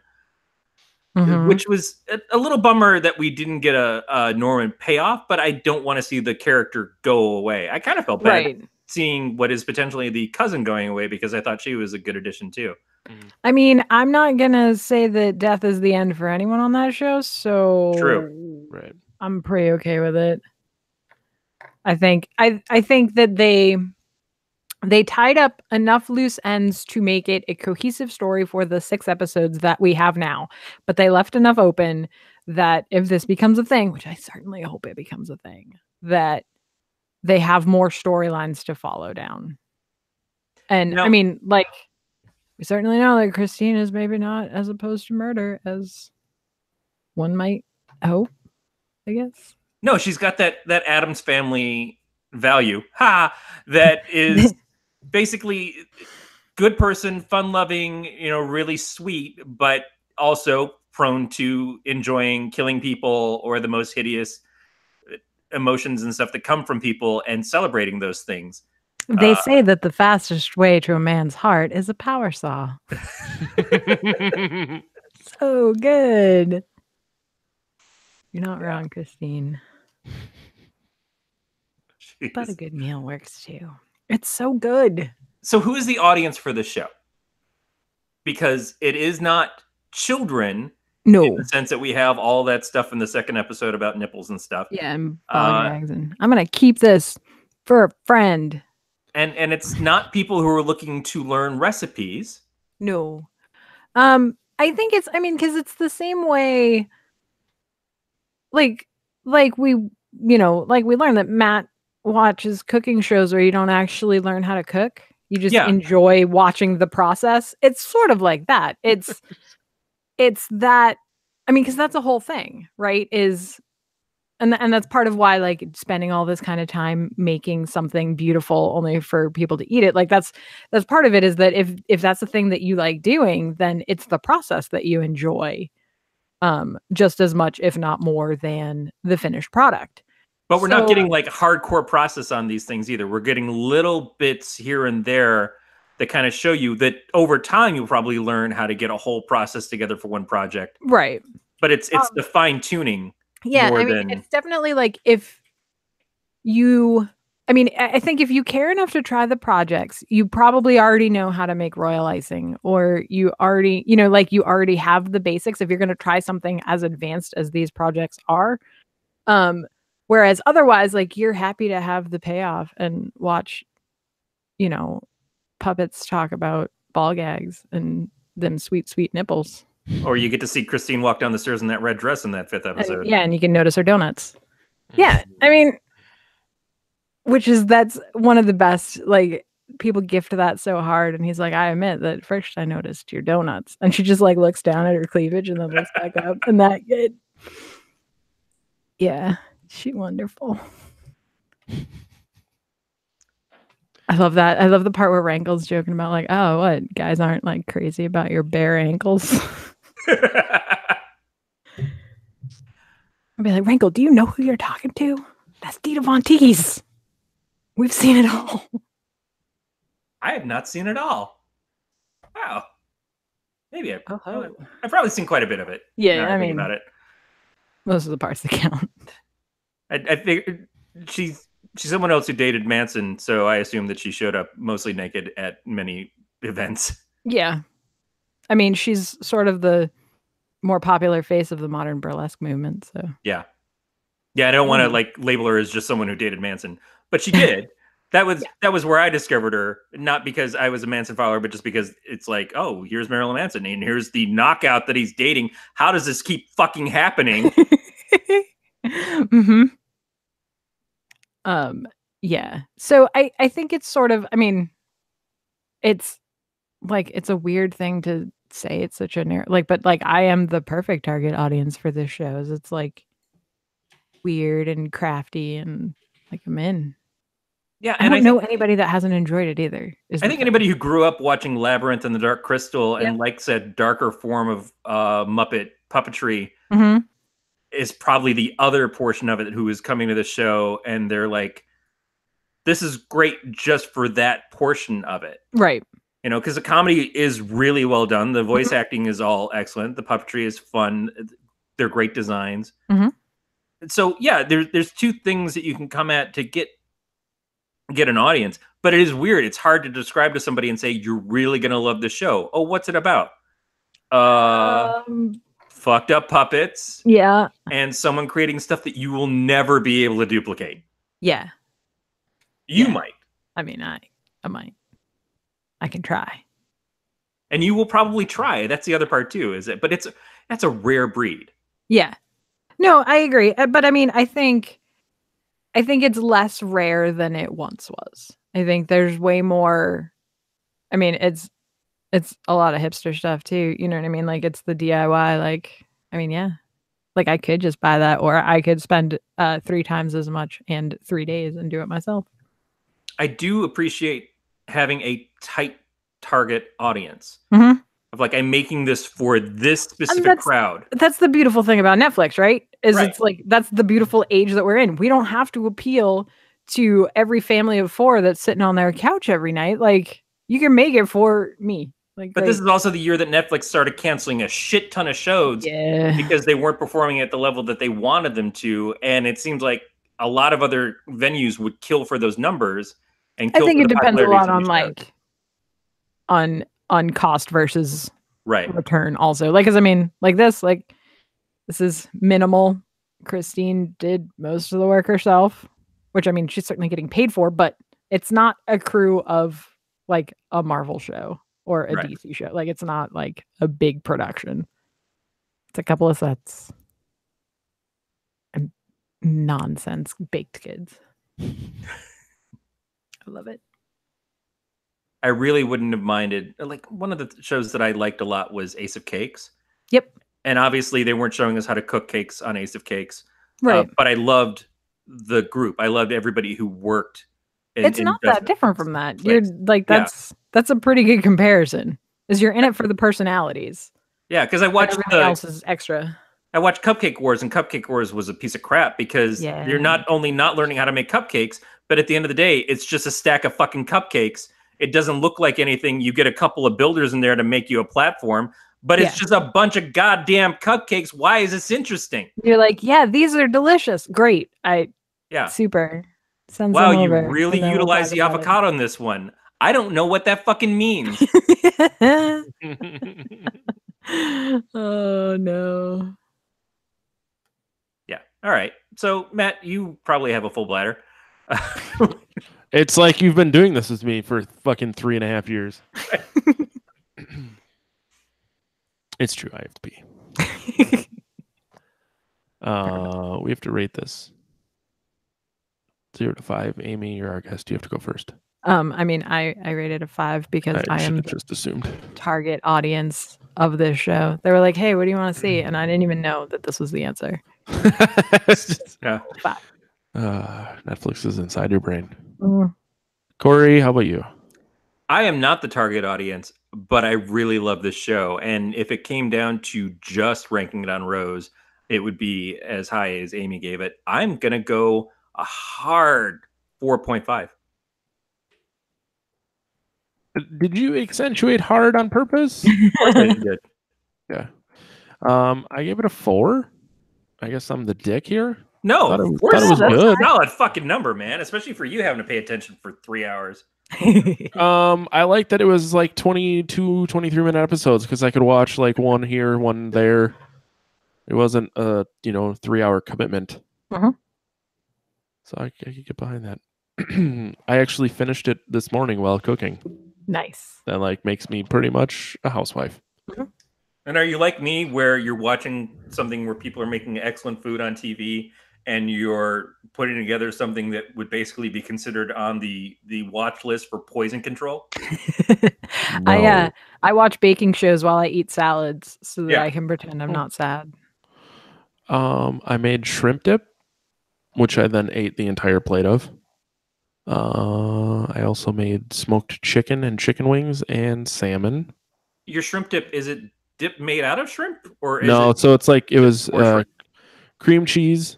I used a little soy sauce, garlic powder, chopped onions, and then cocktail sauce, and then shrimp on top, and then you eat with crackers. Nice.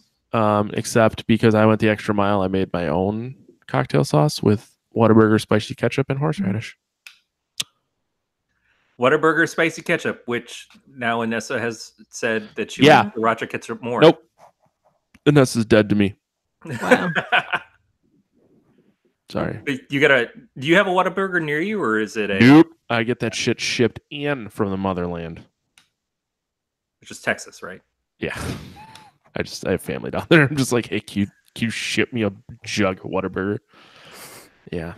It's a true story. Or if I go down there for work, I'll buy some and bring a bunch home. Because it has a shelf life of 87 years. Yeah.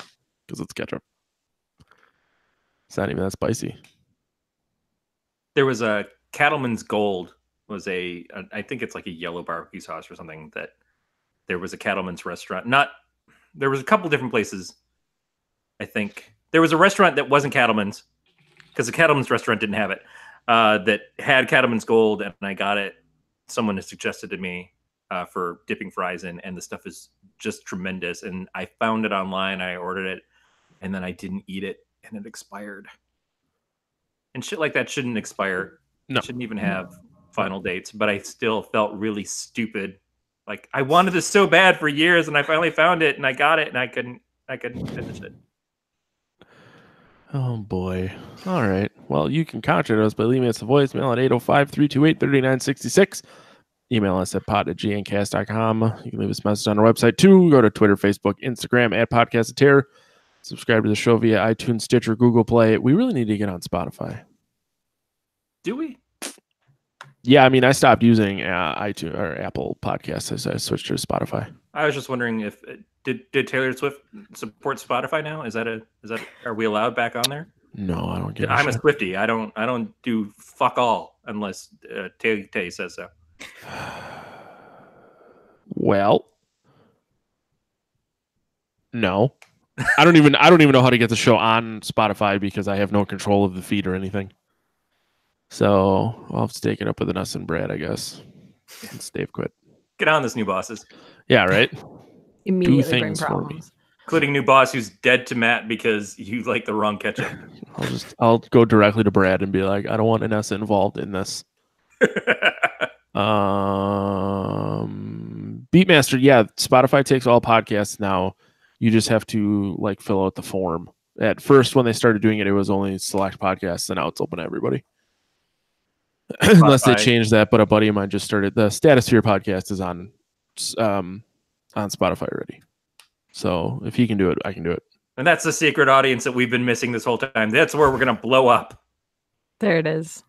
No, Spotify. I just figured. Or we become friends with Dita Von Teese.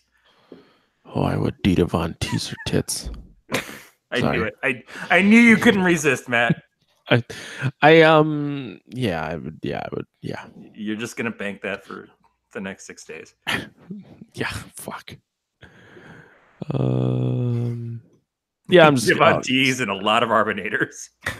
Well, I'm gonna use the grease from the Arbinator as lube. Oh. All right, all subscription options and links can be found at gncast.com/subscribe. You can follow the entire network on Facebook under the Gliding Network. Amy, thanks. Thank you. Where can people find your stuff again? People can find me at my Etsy store at danyoracosplay.com, DANIORA, facebook.com/danyoracosplay, or my newest venture, facebook.com/danyoracreates, which is where all of my random shit is going to wind up eventually. And on Twitter at danyora. You're still doing the Overcast, right? Oh, yeah. Yeah, the Overcast podcast, your source for Overwatch speculation, analysis, and opinions. Well, it sounds like you've said that 145 times. 180. 180. Fuck, man. Well, I'll have links for everything in the show notes. Yeah. We had to prompt JF to remind him that he does the Overcast when he was on last week. week. I mean, it's an hour a week where we sit and talk about our favorite video game together. The fact But I think best you start the hour by talking about your favorite fast food and or problems with your junk. Because that's what gets us the big download numbers. Yeah. I think this upcoming episode we talk mostly about JF's car for like 15 minutes. Does he have a car? Can you have a car in Canada? It's more of a dog sled, but that's what I kind of figured. Yeah. Corey, how about you? It's JF, so it's probably actually pulled by cats. Talking. Oh. I am here. I do this show. I will maybe eventually get back to some other shows that I used to do. I miss those shows. I miss those people. I miss those people a lot. Brandon, who was in our chat earlier. I think he's still there. We'll see. He's probably tired. Yeah. And then Beatmaster, of course. But just in general, man, you know what? I'm just around. Like if you just like put up the bad signal. Yeah. I do want to say a big thank you to Tasteful Dave Nelson, though, for having started this network and gotten to me ruining my life. And for doing this to us. Yeah. I'm waiting to find out how many moose power JF's Hyundai is. It's just one powerful moose. Probably two. And a 30-point buck. I'd rather fuck a moose. You're gonna need a ladder. Isn't that from that show, that Canadian show that we were watching? No, that was you're thinking of Letter Kenny, and it's from Super Troopers 2. Oh, that makes sense.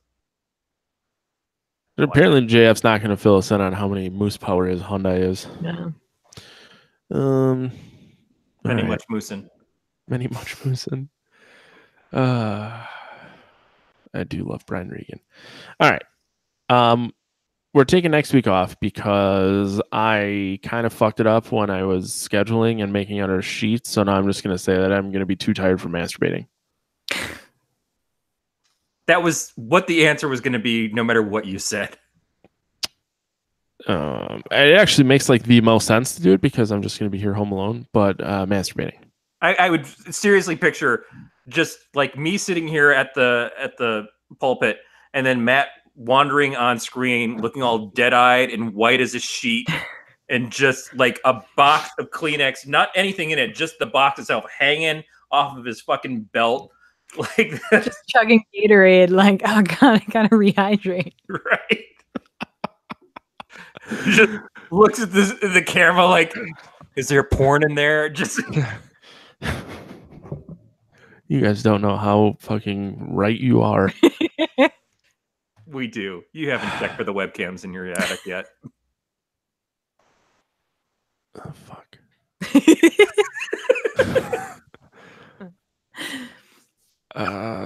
Well, yeah. So in 2 weeks we'll be back. It's the reschedule of what we do in the shadows with Cameron.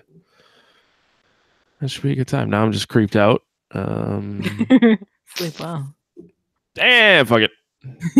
I sleep through the power of beer. Amy, thanks again. Thank you. That's going to do it for another episode of the podcast. We'll talk to you guys next week. Stay scary in the new year, everybody. All right. I'm going to have to edit this because I'm not going to be around tomorrow. So I'm going to pee first. Amy, if you got to go, you can go. Yeah. I'm not going to kill YouTube because people are actually hanging out. But yeah, I'll edit this and then I'll probably go slap my wife. But Amy, if you're going to be gone when I get back from peeing, thank you. It was Goodbye. fun. Have a lovely evening. You too. Have happy Jesus birthday. Happy Festivus, everybody. I'll talk to you soon. The airing of grievances. Did you fix the gray streak, Amy? I did. That was like my whole day. Yeah. Yeah, no. I was like, I'm not gonna live this life. People are like, oh, nobody can notice it. No, I do it for me. So if I'm the one that's noticing it, then I'm gonna fucking fix it. No, Erin gets like that too. She's like, oh, I have to fix my hair. It's growing out. It just looks terrible. I'm like, it doesn't look terrible. No, first of all, me, and I'm like, I don't diet for anybody else, so I'm gonna do it. All right, I'm gonna take off though. All right, thank you so much for coming and hang out with us and putting up with our shit. We should hang out more. I would like that a lot. All right, we'll figure something out. All right, cool. Cheers. Bye. Bye. Yeah, that Brandon. I said the same thing. I said gray streak makes her look distinguished. And why is that? Why is it that gray hair on men is supposed to make us look? Because we're men. That's what it is, and we get away with it because if we even think about putting forth the fucking effort, it's more than what we do 99% of the rest of the time. But women don't get that luxury. It's shitty.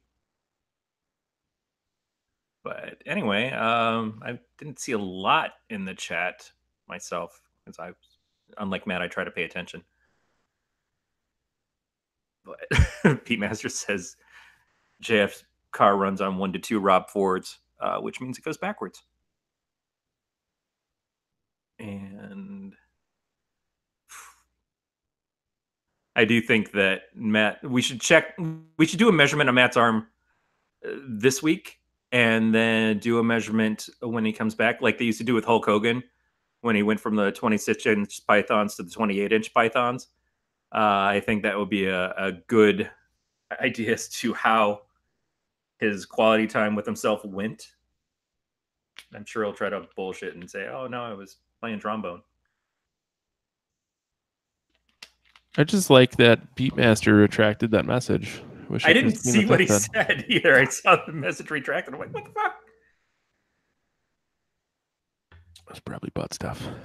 Yeah, when you come back and your right arm is all like hugely Just muscular, fucking massive. Yeah. are you gonna say, "Oh, I was just trying to drum like I'm in Def Leppard," or Really been focusing on my right arm.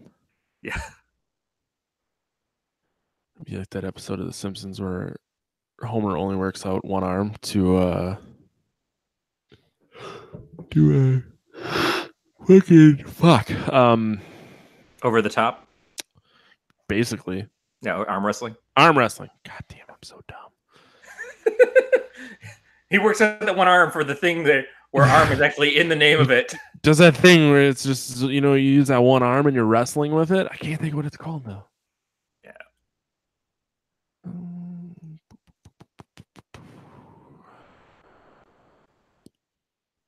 B-Master said he was thinking Pierce Brosnan and typed Timothy Dalton. And Timothy Dalton thanks you, sir. Yeah, right. Timothy Dalton is going to be in that new Doom Patrol show with Brendan Fraser, and Brendan Fraser played Timothy Dalton's son in Looney Tunes Back in Action. So it'll be nice to see them both back together again. Plus, that show looks fun, but I can't expect that it will actually be fun because it's a DC for television show, and they're gonna fuck that up. Yeah, fucker in the pussy. That's probably what Robin says in the first episode. Catwoman, fuck her in the pussy. You know that's. Priceless. Huh. Yeah, we haven't done Planet Terror. No. Would we have to do the whole Grindhouse 4 hours, or would we do one movie at a time if we did those? I guess it depends on who it is. Yeah. It would be fun to do a double feature. Although we kind of did with Nightmare on Elm Street and Hellraiser. Yeah. But hey, YouTube audience, any movies that you guys think we should do? earn your keep around here, guys. Yeah.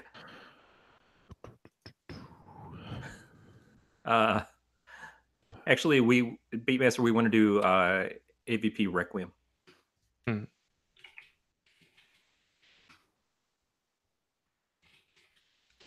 Was there an Exorcist 3? There's 4 of them. Shit. Yeah. I mean, it wouldn't be Reagan. Reagan left after the second one, right? I think so. But then she did Repossessed. I feel like Repossessed would be a good one to do at Beach. Yeah, that could be fun. Be nice to get a little Leslie Nielsen in here. It's either that or Dracula Dead and Loving It. Didn't we talk about doing Dracula Dead and Loving It with him? I don't know. Someone? I don't think I was here for the last Beach episode. No, you were supposed to be, and then you couldn't make it. And then Eric was supposed to be here, and something came up, so Jack stepped in last minute. We did Halloween H2O because Erica wanted to watch it. Is Erica going to be at that convention you're going to? Yeah, that's like the whole reason that we're going. Good. She's her and her husband are going. That'll be fun. Wasn't for that, I probably wouldn't fucking go. Yeah, but at least it's the one thing that you and your wife have in common, because obviously it's not a love of you. No, I the other day I said to her, I'm like, I'm kind of sick of true crime, and she just gave me a fucking dead stare. I was like, I guess I'm divorced now. Yeah, the only true crime I listen to anymore is Erica's show, because it's just there's a lot of it. It gets a little too much, and I don't get to listen to as many podcasts right now either. But right, I haven't listened to all of BTK. Yeah, I just want to listen. I just want to listen to my friends. I still listen to Dan Harmon. I listen to Dan Harmon. I listen to Ali Ward with Ologies because I really like both Ali Ward and Ologies is a great show. Yeah, but it's hard to. There's just too much stuff to follow, and as weird as it is, being home with nothing to do, I just don't tune to podcasts as much as I probably could. Yeah, I never listen to podcasts at home. Holy fuck, I'm dying. Yeah, I only listen to them when I'm driving, and even as of late, like all I've wanted to do is listen to music. What are you listening to? Reply All. I still really like that one. Is that the new Katy Perry?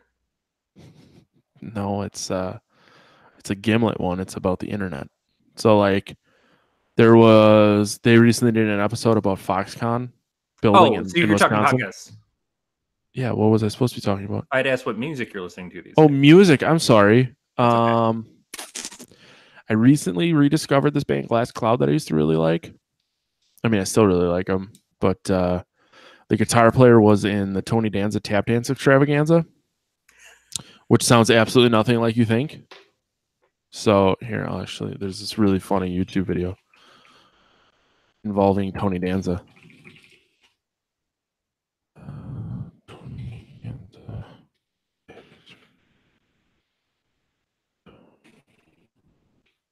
Show.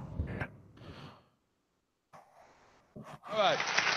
One more, or that's it? Oh. Let me watch. This is how we get fucking popped. Yeah, probably. One more. Here's Dana Bryant from Mayfield, Kentucky. My daughter listens to a group called the Tony Danza Tap Dance Extravaganza. Are you aware of this group? Isn't it an honor? He. Can we hear what that sounds like? I think we got to.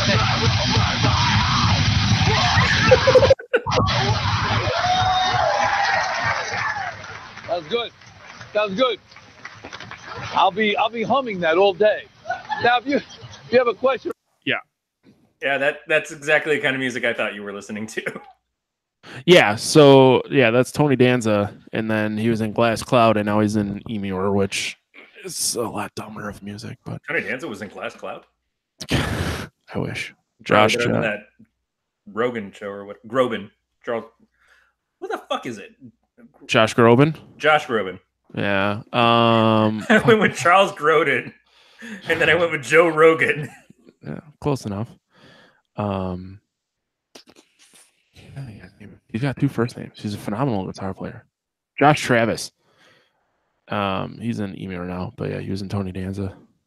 And then I've been in Tony Danza before. It's not that great. Jesus. There's this band called Frontierer. He gets excited. He calls me Angela. God damn it. You're the worst. Yeah. Frontier is like Tony Danza if they never broke up, which is awesome. I don't know. But you still, that's how you relax on the way to work, is you listen to thrash screaming? I wouldn't say relax. It's usually how I wake up. Yeah, I can see that. But that music, like Tony Danza and Frontier, are like mathcore. So it's Mathcore? Yeah, they call it mathcore. Like Dillinger Escape Plan is mathcore too, where it's here. Play some Dillinger. I once tried to learn this song on drums. I did not successfully.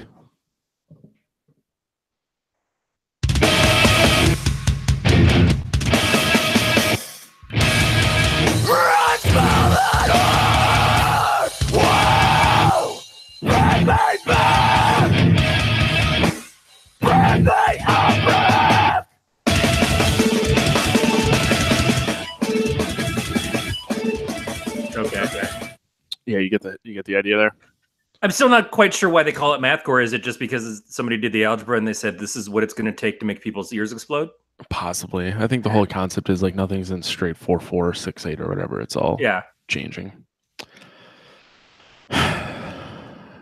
Confuses me to listen to. Have you ever listened to the battles? Beatmaster said it's all polyrhythms, and then careful with the copyrighted content. Right. Yeah. Yeah, whatever. What? I'm sorry. What? Have you ever listened to the battles? No. I don't know if it's the battles or just battles, but it's a band. I think it's Battles. I think I know who you're talking about. Yeah. I've got a couple CDs of theirs. That would feel more like mathcore to me because it's just like it feels like geometry. It's like listening to geometry, and it's a lot of weird noise and God. stuff. Like sometimes the singer, I don't think he's singing words, but he just sounds like Jawas. Yeah, And I thought these guys were going to be better. no, I like the stuff. Sorry. It sounds like what goes on in my head all the goddamn time. But musically, it was like someone took my consciousness and recorded it onto a 4-track. But that's to me, I would have said mathcore. That would have been where I went. I don't know what that music is considered otherwise. Weird. I mean, everything that's core is some derivative of metal. Hardcore, yeah. Yeah, hardcore, metalcore, deathcore. It's just, can't we just fucking play heavy music? But it's the same thing as like the show we were talking about in that you try to find your exact audience so that people know how to find you. And I guess like I listened to hair metal in the 90s and I'm sure they just called it heavy metal, but there's no way in fucking hell that that's actually considered metal. So it had to become its own brand to exist. You can't, I'm not going to say that Wasp is the hardest band in the world, but you put Wasp next to Cinderella, they look the same, but the music is very different. Yeah. I don't know. I don't know. Getting into genres of music is such a clusterfuck all the time. It's too bad because like everybody just say, well, just call it rock. It's just rock. Right. But right. it's, yeah, it might, I say, oh, I'm going to play a rock station to my dad and he's going to fucking think I'm going to play some America or Neil Young. And all of a sudden I've got Fuck Like a Beast on there. One, he's going to say that it's probably Jack just trying to fuck with him at that point. And it's that Jack McConnell, isn't it? Well, that's like, so a lot of people who don't listen to heavy music will hear our band and they're like, oh, so you're like a death metal band? I'm like, no, not at all. Like, nowhere near a death metal band. But I guess to you, we're a death metal band. In their minds, that's what the sound is, but that's not what your message is. Beat, we haven't done Evil Dead? Corey, we haven't done Evil Dead, right? We haven't done any of the Evil Dead or the remake or the TV series. Right. Well, the TV series, I mean, 3 seasons would be a little difficult to handle, but yeah, but just to even like talk about it. I have to get back to the TV series. We only made it partway through the first season. Oh, it's pretty good. We were watching it as it was coming out, so it was the weekly commitment, and we just didn't jump back into it.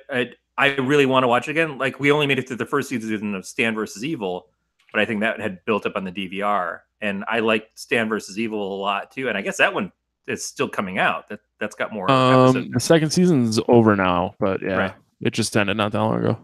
But I think the 3rd season is coming. So yeah, Growly wants us to do Evil Dead, which I'm fine with. Yeah, totally down with it. It would be nice to have someone come on to do it because it is the big name movie that a guest would probably want to do. That's the thing, is we save a lot of things for guests, and then we try to do not the dregs, but the more different stuff that people wouldn't normally choose. Yeah. Because the guest is going to come on and like, I don't watch a lot of horror stuff, but I remember watching this one and it scared me, or I remember watching this one and masturbating to it, Matt. And I jerked off to a lot of things. That's true. Yeah, I would be really concerned about you if you jerked off to Evil Dead. Evil Dead 2, maybe. When he's possessed by his own hand? Yeah. It's just a stranger at that point. I got to be honest. I'm not sure that I've actually seen all of either of the first 2 Evil Deads. I've seen the first one multiple times. I don't know if I've seen 2. I remember my best friend as a kid telling me, like, you got to watch this Evil Dead movie. It's fucking hilarious. He's like, it's the second one, but it pretty much tells you everything that happened in the first one. Like, okay. And I just never got around to it. But that's a guy who kept trying to get me to watch Monty Python and the Holy Grail, and I kept falling asleep. My wife fell asleep during Superbad all the time, which I think is insane. I think Superbad's a great movie. Monty Python and Holy Grail is, to me, a great movie now that I finally see it. But yeah. and it's not boring as shit to me like Blade Runner. But I kept falling asleep. But every time you put it on, it's like, oh, coconuts, horse hoofs. That's funny. Maybe don't put on a movie at 3 o'clock in the morning expecting to be wrapped in it. Well, that's a good point. Brandon said he jerked off to the Lycan orgy. Oh yeah, and Howling 2. Yeah.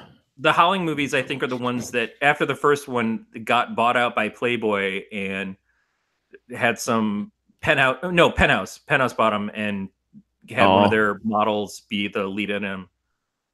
I want to say Sybil Danning, but I'm sure I'm just making that name up. And so, yeah, it basically was just like, here's tits with hair on them, which is why Wolf Cop 2 was so great.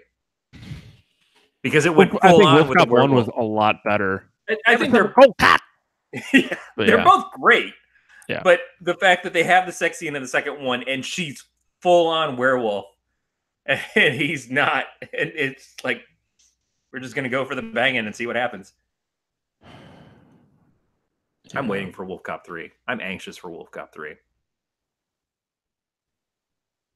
Are they making a third one? They have to be. I'm sure. And I think when we did the show, we talked about they were talking about doing a 3 and a 4. Probably. Because they still haven't gotten the main guy and the deputy together. And you know that's where they're headed. Right.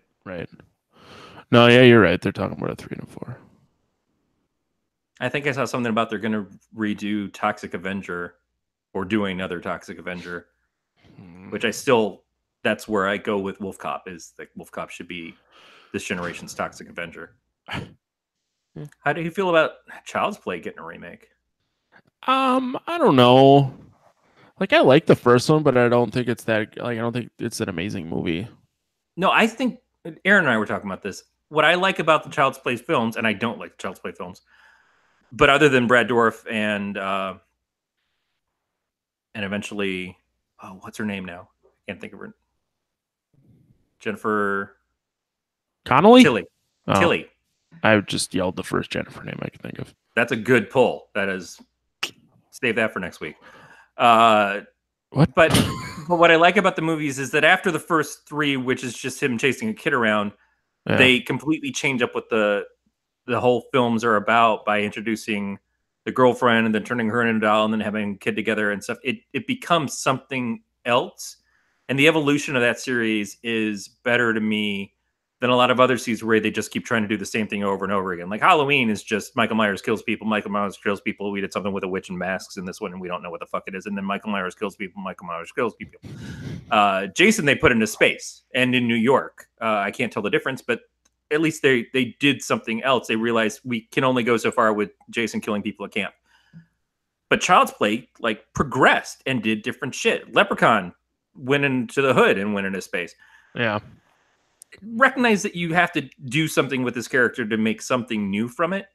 I think Child's Play probably did the best of that.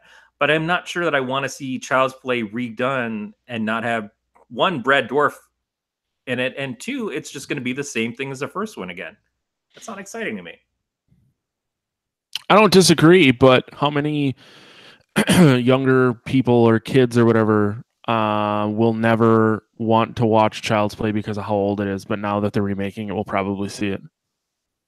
Yeah, but how many times have we had the remakes be shit? Oh yeah, we made it for this generation, and everyone looks at it and goes, well, this is crappy anyways. Yeah. Like the new generation doesn't like it, the old generation doesn't like it, and it bombs out. Hello, Poltergeist. Oh, fuck, I forgot about that. You had Sam Rockwell. Sam Rockwell is great. You fucking underutilized the shit out of him and lose everything that made Poltergeist good, and just basically you remade the fucking, not the Incantation, or what was the bullshit before the Conjuring? Fuck. I can't think of which. I can't even. Yeah, all those movies bleed together too. I like the Conjuring movies. Conjuring movie. I finally saw the first one, and it was good. Fucking Annabelle 3 comes out in 2019. What does? Annabelle 3. Yeah, that makes sense. I thought the second one was really good. I haven't seen the Annabelles. I haven't seen the Nun. I've just seen the first Conjuring because I was holding off, but I was just finally, maybe I want to see the Conjuring. Oh, it was to wipe the taste out of rewatching the new Halloween out of my fucking face. The Nun is terrible. It is garbage. I think Aaron Annabelle watched it. Didn't like it. 2 is really good. The first Annabelle's not very good. What was what are you talking about? What came before the Conjuring? Well, the guy Patrick, whatever from The Conjuring, had done another Blumhouse movie before that, or two of them, where it was Poltergeist, and they played Tiny Tim's Tiptoe Through the Tulips in it. It wasn't Sinister, but there was another one. That the Tony DeRosa, that guy? No, I'm trying to Google it, so I'm trying to think of a name to get to where we're going. I don't know, man. It was The director of The Conjuring? I think it might have been the same director, but it was James Wan? But Patrick Wilson, who's the star from it, he was in it. It was Okay. him and was it Rose Insidious? Byrne? Insidious. That's what it was. Insidious 1 through 3, and then Insidious the key, and Insidious tie your mother down, and then Insidious live. Conjuring 3 comes out in 2020. Oh, see that's good, because I wondered if they're just going to do spin-offs of The Conjuring and not get back to the main couple. Fuck, man. Yeah, he's basically got a Conjuring movie. 2016 was Conjuring 2. 2018 was The Nun. 2019 is Annabelle 3. 2020 is Conjuring 3. Well, James Wan and Patrick Wilson just did Aquaman, so they were kind of busy this year. Yeah, I saw he was in that. It's fucking stupid. But Insidious, the first Insidious, was essentially a modern day Poltergeist, and then they do a remake of Poltergeist that felt like they were copying Insidious. So it was like the epitome of unnecessary. Yeah, and that's what I worry about with Child's Play. Yeah, I don't know. I don't think I'll go see it in the theater. But I'm sure we'll see it. And the guy who did the Child's Play movies is planning on doing a Child's Play TV series, which continues his film series. So it's going to be the remake Child's Play in the theater, but then there's going to be this Child's Play TV show that's going to have Brad Dourif involved, and like continue that. And I think that's what it is people get confused that they think that we love the concept of something and we want to see that concept come back over and over again. But when you love a franchise, like, you don't do a remake of Nightmare on Elm Street without Robert Englund. Right. It doesn't work. You don't do a remake of the first Friday the 13th because we know that story. It's not as much about the person, although I think with Kane Hodder it is a lot about the person. But towards the end, yeah. I mean, but it doesn't work because it's the same story, and what they just want to see Jason kill people. Yeah. But you're just redoing it. These remakes don't land, and I feel like when they're saying we want to do a new Child's Play, but what people like about Child's Play is how Brad Dourif does a character. There's an iconography to this character with this actor. And to make a new one just because, we want to tell it for modern audiences, well, there's been a Child's Play movie in the last 2 years. So they have a story for modern audiences, and they have 8 stories before it that you can go back to. People don't realize the value of the fans for where things start. Yeah, I mean, Beatmaster said that Jason could be any movie behind the mask, which is true, and you know. But you feel a difference when you see Ken Hodder come in. Yeah, you could say the same for Michael Myers because it's just a person behind a mask. Freddy, you can't because there's a personality involved. Yeah. Leatherface, I guess you could say. But well, I mean, yeah. I don't know if there was the same actor for Leatherface for at least the different movies that I've seen. It was usually somebody different. And no, by the time you get to that one with Matthew McConaughey, the Matthew McConaughey one, what they did with Leatherface is so weird. Yeah. And I think they kind of understood that it is like when it's just a big dumb animal in a mask, you could do whatever you want with it.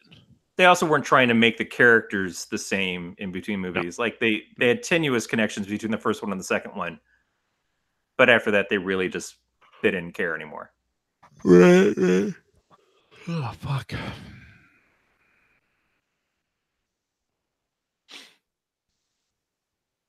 Just waiting for the episode to upload. You said you work tomorrow? No, I gotta go to my parents. Oh, okay.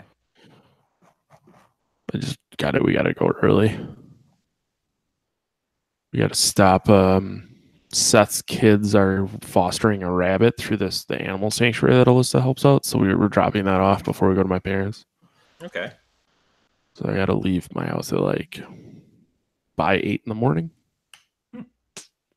Yeah. Yeah, we're doing Christmas Day over at my mom's with my sister and her kids, but nice. It's just basically we're gonna get together and eat food and fuck around and stuff. Right. We're not gonna be there for when the kids open their gifts. The kids are all like teenagers anyway, but oh yeah, I mean it's just Alyssa and I and my parents tomorrow. My brother's not going over there till Tuesday. And yeah.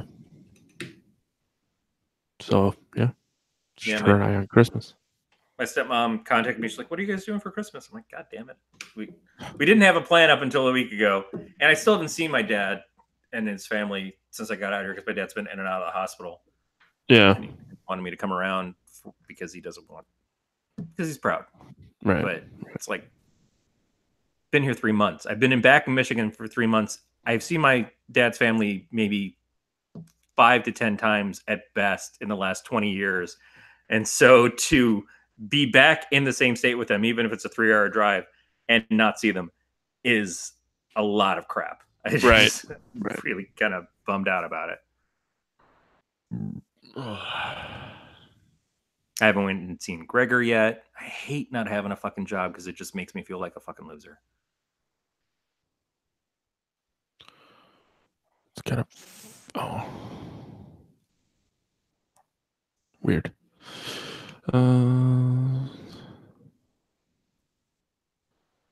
Cool. All right. I have the episode up. Cool. The fucking WordPress changed their website now. Yeah, that's what David posted about in the Slack. I haven't looked at Slack in a while. Cool. Yeah, so it was shit's in a different spot, but all right, man. I'm gonna go to bed. Okay, you have a great Christmas and a good New Year. You too. I mean, I'm sure I'll talk to you, but yeah. Yeah. And be careful with the masturbation and the arbonating. I just call it vacation. You don't have a young man's heart. No, yeah, I know. I get sweaty a lot easier. Get a life alert and pin it to your dick.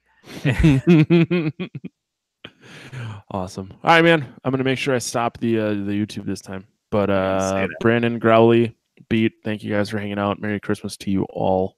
Yeah. I'll talk to you guys all soon.